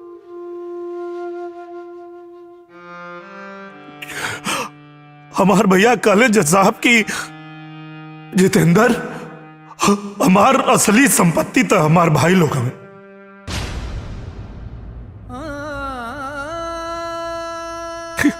और ऐसा देवता समान भाई के बेटी के बियाह होके के टाइम आए तो ही दोनों लोग बंटवारा करे चलाइल जज साहब। हमारे भैया के बंटवारा से भी इनकार ना रहे। हमार भैया तो सिर्फ इतना चाहत रहे कि जब तक हम जीवित बानी तब तक बंटवारा मत करा, हमरे मर गेले के बाद बंटवारा कर ली हलो। योर ऑनर, कोर्ट में फैसला सबूत और गवाह के आधार पर होता है। इसमें सेंटिमेंटल और इमोशनल बात की कोई जगह नहीं होती। सारे सबूत और गवाह हमारे क्लाइंट के पक्ष में है। आप फैसला सुनाइए। हम माननीय न्यायालय के सामने अपन बात रखे के चाहता नहीं जज साहब। आज ही जोन केस पे जीरा चल रहा बा, ई खाली हमरे घर के समस्या नहीं के जज साहब, ई देश के हर घर के समस्या बा। संयुक्त परिवार भारतीय संस्कृति के सबसे बड़ धरोहर, और यहां हमने के सब लोग संयुक्त परिवार से बानी जा। लेकिन हमने के देख रहल बानी जा कि आज अपन अलग से बनावे के आपाधापी में लोग अपन ईमान धर्म सब छोड़ रहल बा जज साहब। ये बात बिल्कुल सही बा कि कोर्ट में भावना खातिर कोनो जगह नहीं खे, लेकिन जज साहब परिवार बिना भावना के ना चल पाई। परिवार के फले फूले खातिर के त्याग, तपस्या और भावना की जरूरत पड़ेला जज साहब। ममता, प्यार और त्याग, यह परिवार रूपी नदी के जीवन धारा आ जज साहब। और अगर ये धारा सूख गई फिर न कोनो घर बची, न कोनो परिवार बची, न कोनो समाज बची, न कोनो राष्ट्र बची, और ना ही मानवता बची जज साहब। संपत्ति के अधिकार में कानून के नए सिरे से सोचे के चाहिए, बदलाव करे के चाहिए। यहाँ लोग न्याय खातिर आवेला जज साहब, कहे कि न्याय के मंदिर है, और हम ये आज कहे कि चाहता नहीं जज साहब कि केहू और के हिस्सा से हमके एक फूटी कौड़ी ना चाहिए। बस न्याय चाहिए जज साहब, न्याय चाहिए।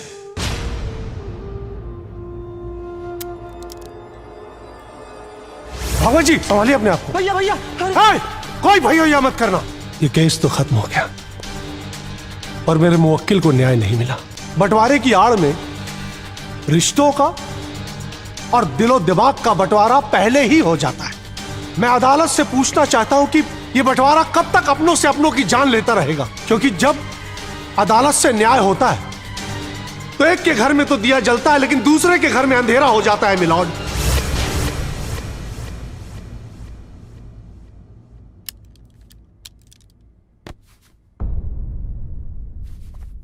दोनों पक्षों की दलीलें सुनने के बाद अदालत इस नतीजे पर पहुंची है कि बिना गंभीरता से विचार किए इस केस में कोई भी निर्णय लेना मुश्किल है। इसलिए यह अदालत आज कोई फैसला नहीं सुनाएगी। एक जिम्मेदार नागरिक होने के नाते और साथ ही साथ एक जज होने के नाते मैं सुप्रीम कोर्ट में अपील करूंगा कि संयुक्त परिवार के जायदाद के मुद्दे में एक नई व्याख्या दें कि बंटवारे के समय अधिकार के साथ साथ प्रेम, त्याग और कर्तव्य पर भी विचार किया जाए। तब तक के लिए अदालत मुलतवी की जाती है। द कोर्ट इज एडजर्न्ड।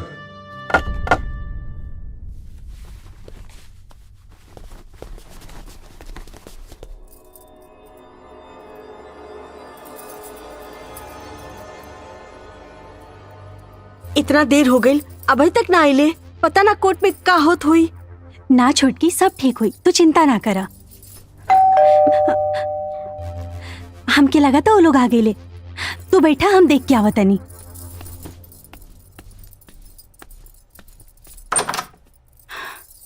रुआ? हाँ, हमरा राजेंद्र और सुरेंद्र से कुछ जरूरी बात करे के बा। आइन। हाँ।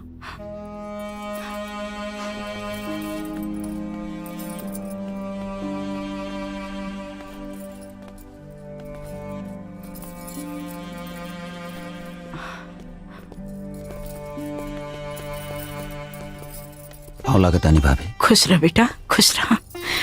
प्रणाम भाभी। खुश रह।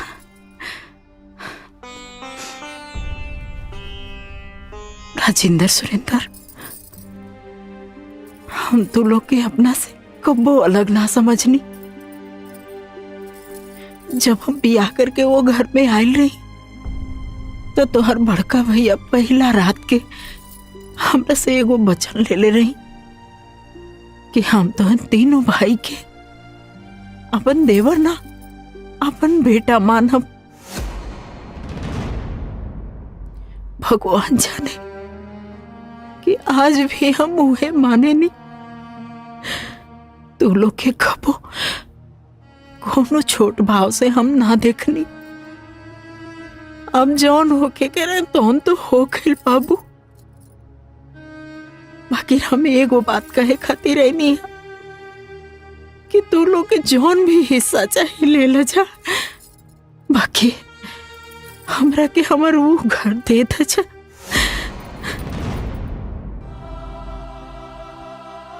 कहे कि वो घर में हमने जिंदगी के सारा रिश्ता नाता, सारा दुख सुख जुड़ल बा।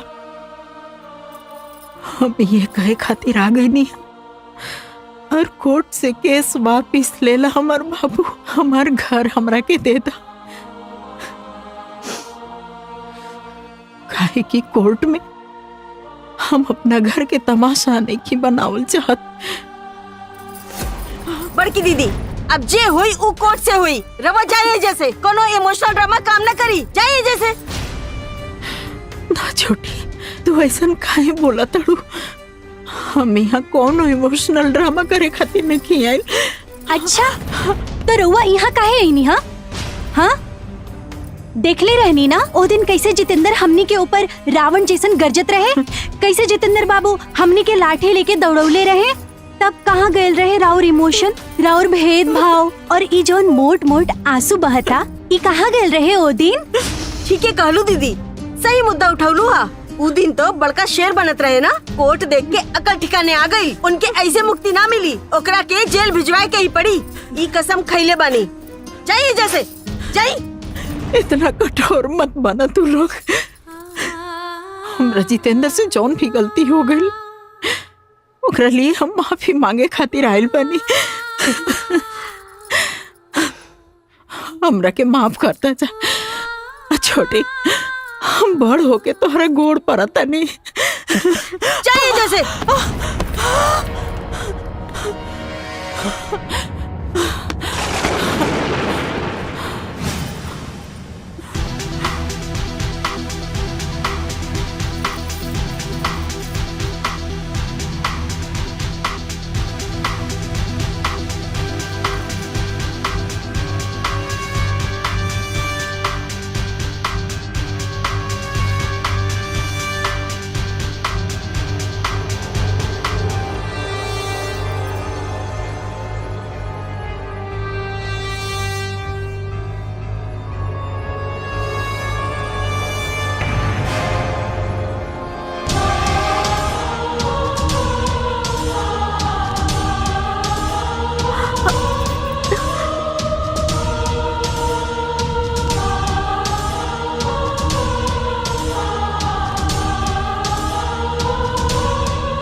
जितेंद्र ये क्या करे तारा?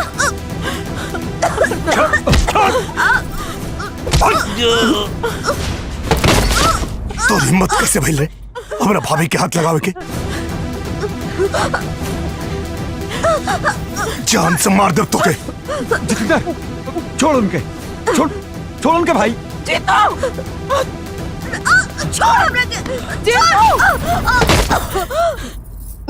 अगर तू मार पीट कर बंद ना करबा ना तो हमार मरल मुंह देखबा।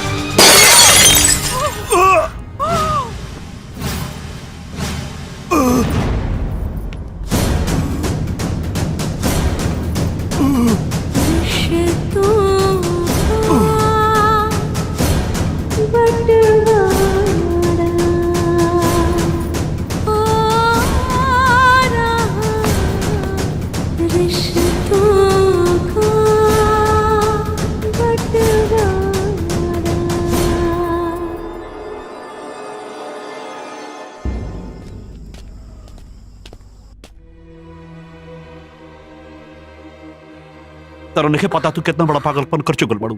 अगर जितेंद्र पुलिस के सामने हमनी के खिलाफ बयान दे दलस तो सब बंटवारा के सपना धोइला के धोइला रह जाई और हमनी पर हाफ मर्डर के केस भी हो जाई। केस का मतलब समझा तरू ना, हमनी के दोनों भाई सस्पेंड हो जात सब।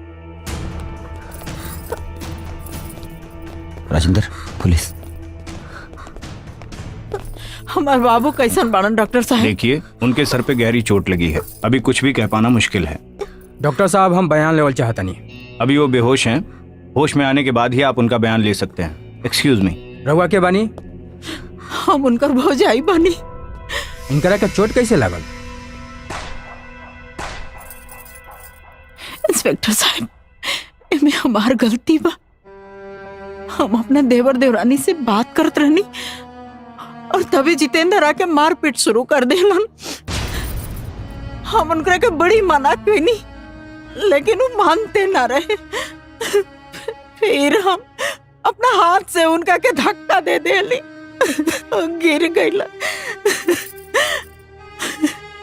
फिर उनकर सिर फट गईल, बेहोश हो गईलन हमार बाबू। हमार गलती बा, हम दोषी बनी। ठीक बा, पर जब तक जितेंद्र के बयान नहीं के हो जात रहुआ जे रही। भाभी ए जी कहाँ जाता नहीं है? नहीं आई जरा आई चली।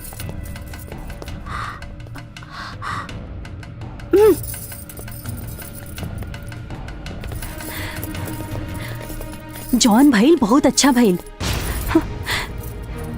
अब तक सारा टेंशन दूर हो गई। बड़की भौजी सारा दोष अपने सर पर ले लेनी। सही कहलुआ छोटकी, धर्मात्मा बने के शौक बा तो बने धर्मात्मा। अब हमने के दुख के कांटा खुद ब खुद दूर हो गई। अच्छा तो तब हुई जब ई जितेंद्र मर जाई और ई बड़की भौजी ना जिंदगी भर के लिए जेल चल जाई है और ऐजा जाके ना चक्की बिसिए। ए छोटकी एकदम सही कहा तारू। अब सारा धन दौलत जमीन जायदाद हमने के हो जाई।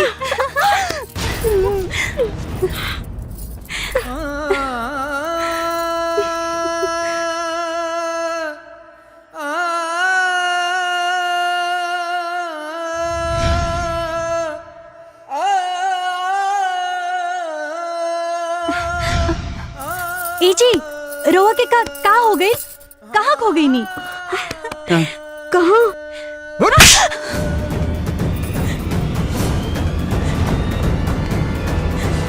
चुप बेरहम औरत। यप काका राल वाली। भैया ठीक कैलहन, ई काम हमरो बहुत पहले करे के चाहत रहे। राजेंद्र सुरेंद्र ई तू लोग का करत बड़ा जा। मत रुका भौजी, ये दोनों वही के काबिल बाड़ी सन। पूरे घर के तबाह कर दलिस भाभी। चुप रहा तू। औरत पे दोष लगाओ तो बड़ी आसान बा। काहे कि खाली औरतिये के दोष ना होला, पुरुष भी बराबर के दोषी होला।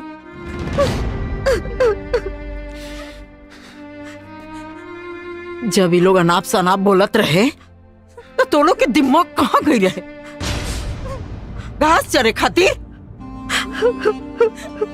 का अच्छा बा का बुरा बा ये सब तो लोग के ना समझ में आई।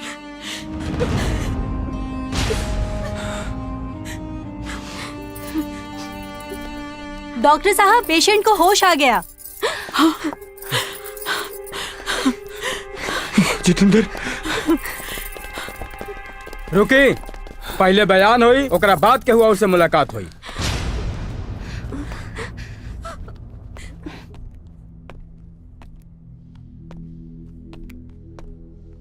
हम इलाका के थाना इंचार्ज बानी। हमरा के खबर मिलल है कि तोहरा साथे मारपीट भइल है। बिना डरे खुल के बतावा हमरा के मरलस तो है के और ई माथा में चोट कैसे लागल?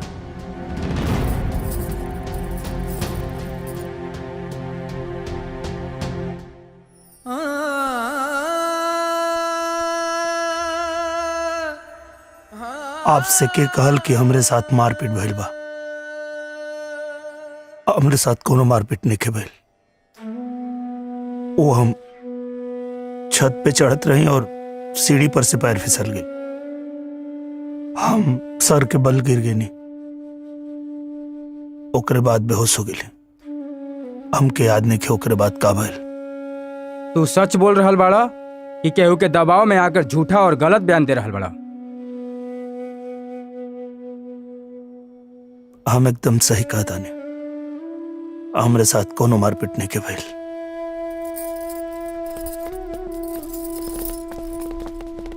ठीक बा,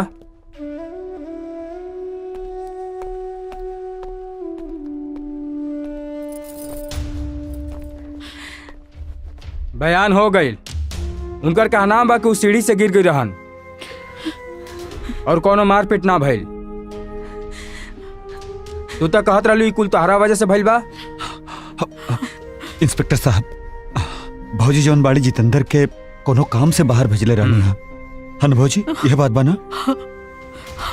हाँ इंस्पेक्टर साहब। ठीक बा, हमार जांच पूरा भइल। अब आप लोग उनकरा से मिल सकतानी। हाँ।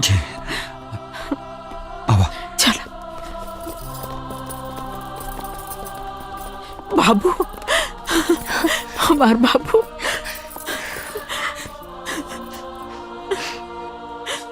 जितेंद्र हमार भाई, हम भटक गेल रहनी है, लेकिन तू हमारा आँख खोल देला भाई। माफ करते हमरा के, माफ करते भाई। हाँ देवर जी, हमके माफ कर दी। अरे भाभी का कर धरो भैया, तने लोग से हमके कोनो शिकायत नहीं के।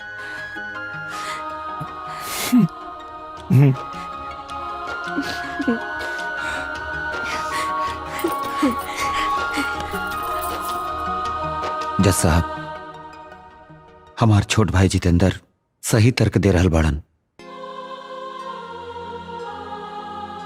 जब पुश्तैनी जायदाद के बंटवारा हो सकेला तो नौकरी करके इकट्ठा कैल जायदाद में बंटवारा काहे ना हो सकेला।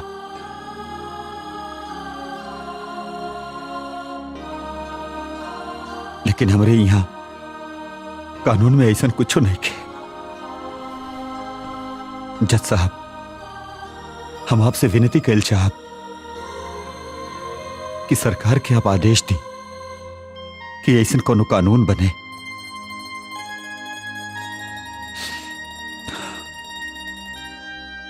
रहल बात जज साहब केस के, तो हम केस वापस लेता नहीं।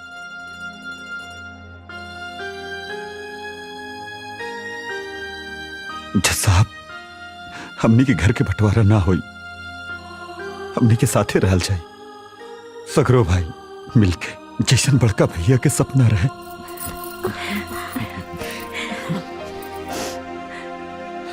गुड। ये बहुत अच्छी बात है कि एक परिवार घर तोड़ने की नहीं, घर जोड़ने की बात कर रहा है। और इस केस के माध्यम से जितेंद्र ने जिस समस्या की ओर ध्यान अवगत कराया है, सच में परिवारों की वो एक विकराल समस्या है। घर के बंटवारे की समस्या बहुत बड़ी समस्या है। ये सिर्फ एक परिवार की समस्या नहीं है, हर घर की समस्या है, हर गांव की समस्या है। बंटवारे के झगड़े को लेकर हर घर में झगड़ा बढ़ रहा है, परिवार टूट रहे हैं, यहां तक कि हत्याएं भी हो रही हैं। जितेंद्र ने जो बात कोर्ट के सामने रखी, अदालत उससे सहमत है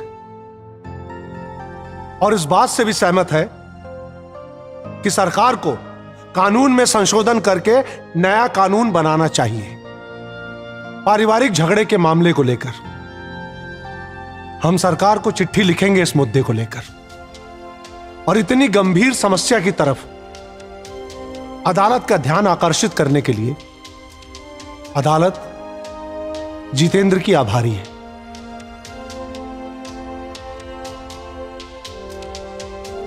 द कोर्ट इज एडजर्न्ड।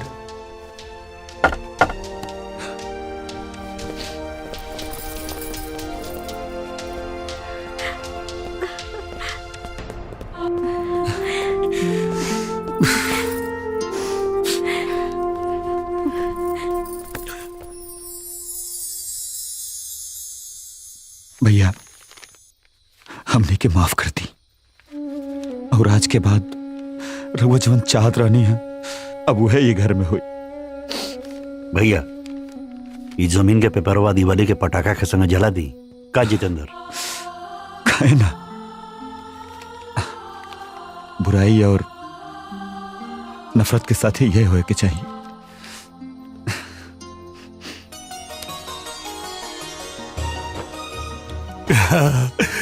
बुराई सब जल गई।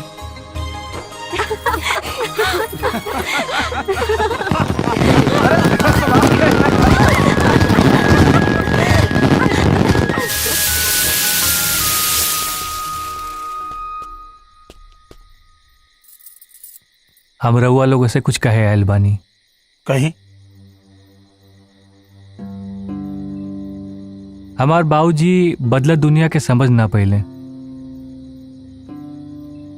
लेकिन आज आज ही देश में क्या पूरा दुनिया में ही साबित हो गई बा कि लड़का लड़की में कवनो अंतर नहीं है। अरे जितना पैसा लड़का के पढ़ावे में लगा था उतना ही पैसा मेहनत लड़कियों के पढ़ावे में लगा था।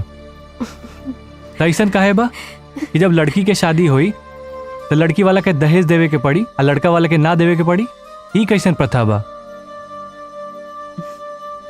अरे हम तो कहा तानी कि कुप्रथा बा। आज हम ई कुप्रथा के विरोध करतानी।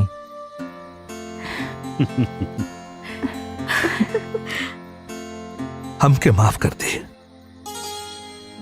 ये रिश्ता मत तोड़ी।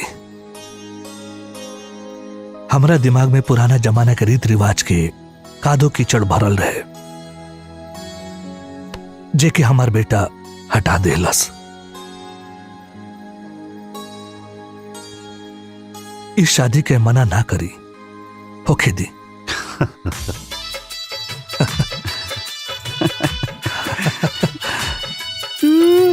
वक्रतुंड महाकाय सूर्यकोटि समाप्रभा। चला हमने भी शादी कर ली। अरे ऐसे कैसे शादी करबो? तैयारी खातिर थोड़ा वक्त भी तो चाहिए। भर्गो देवस्य धीमहि धियो यो न प्रचोदयात्। ओम गणानान्त्वा गणपतिगुं हवामहे निधिनान्त्वा निधिपतिगुं हवामहे प्रियानान्त्वा। तनी बुद्धि अप्लाई करी। अच्छा हाँ, तो अभी टाइम लगी ना। जी हम कोर्ट मैरिज की बात करे तनी। अच्छा, सब पता करके बैठल बाड़ू। सही बात। तो कर लिया जाओ।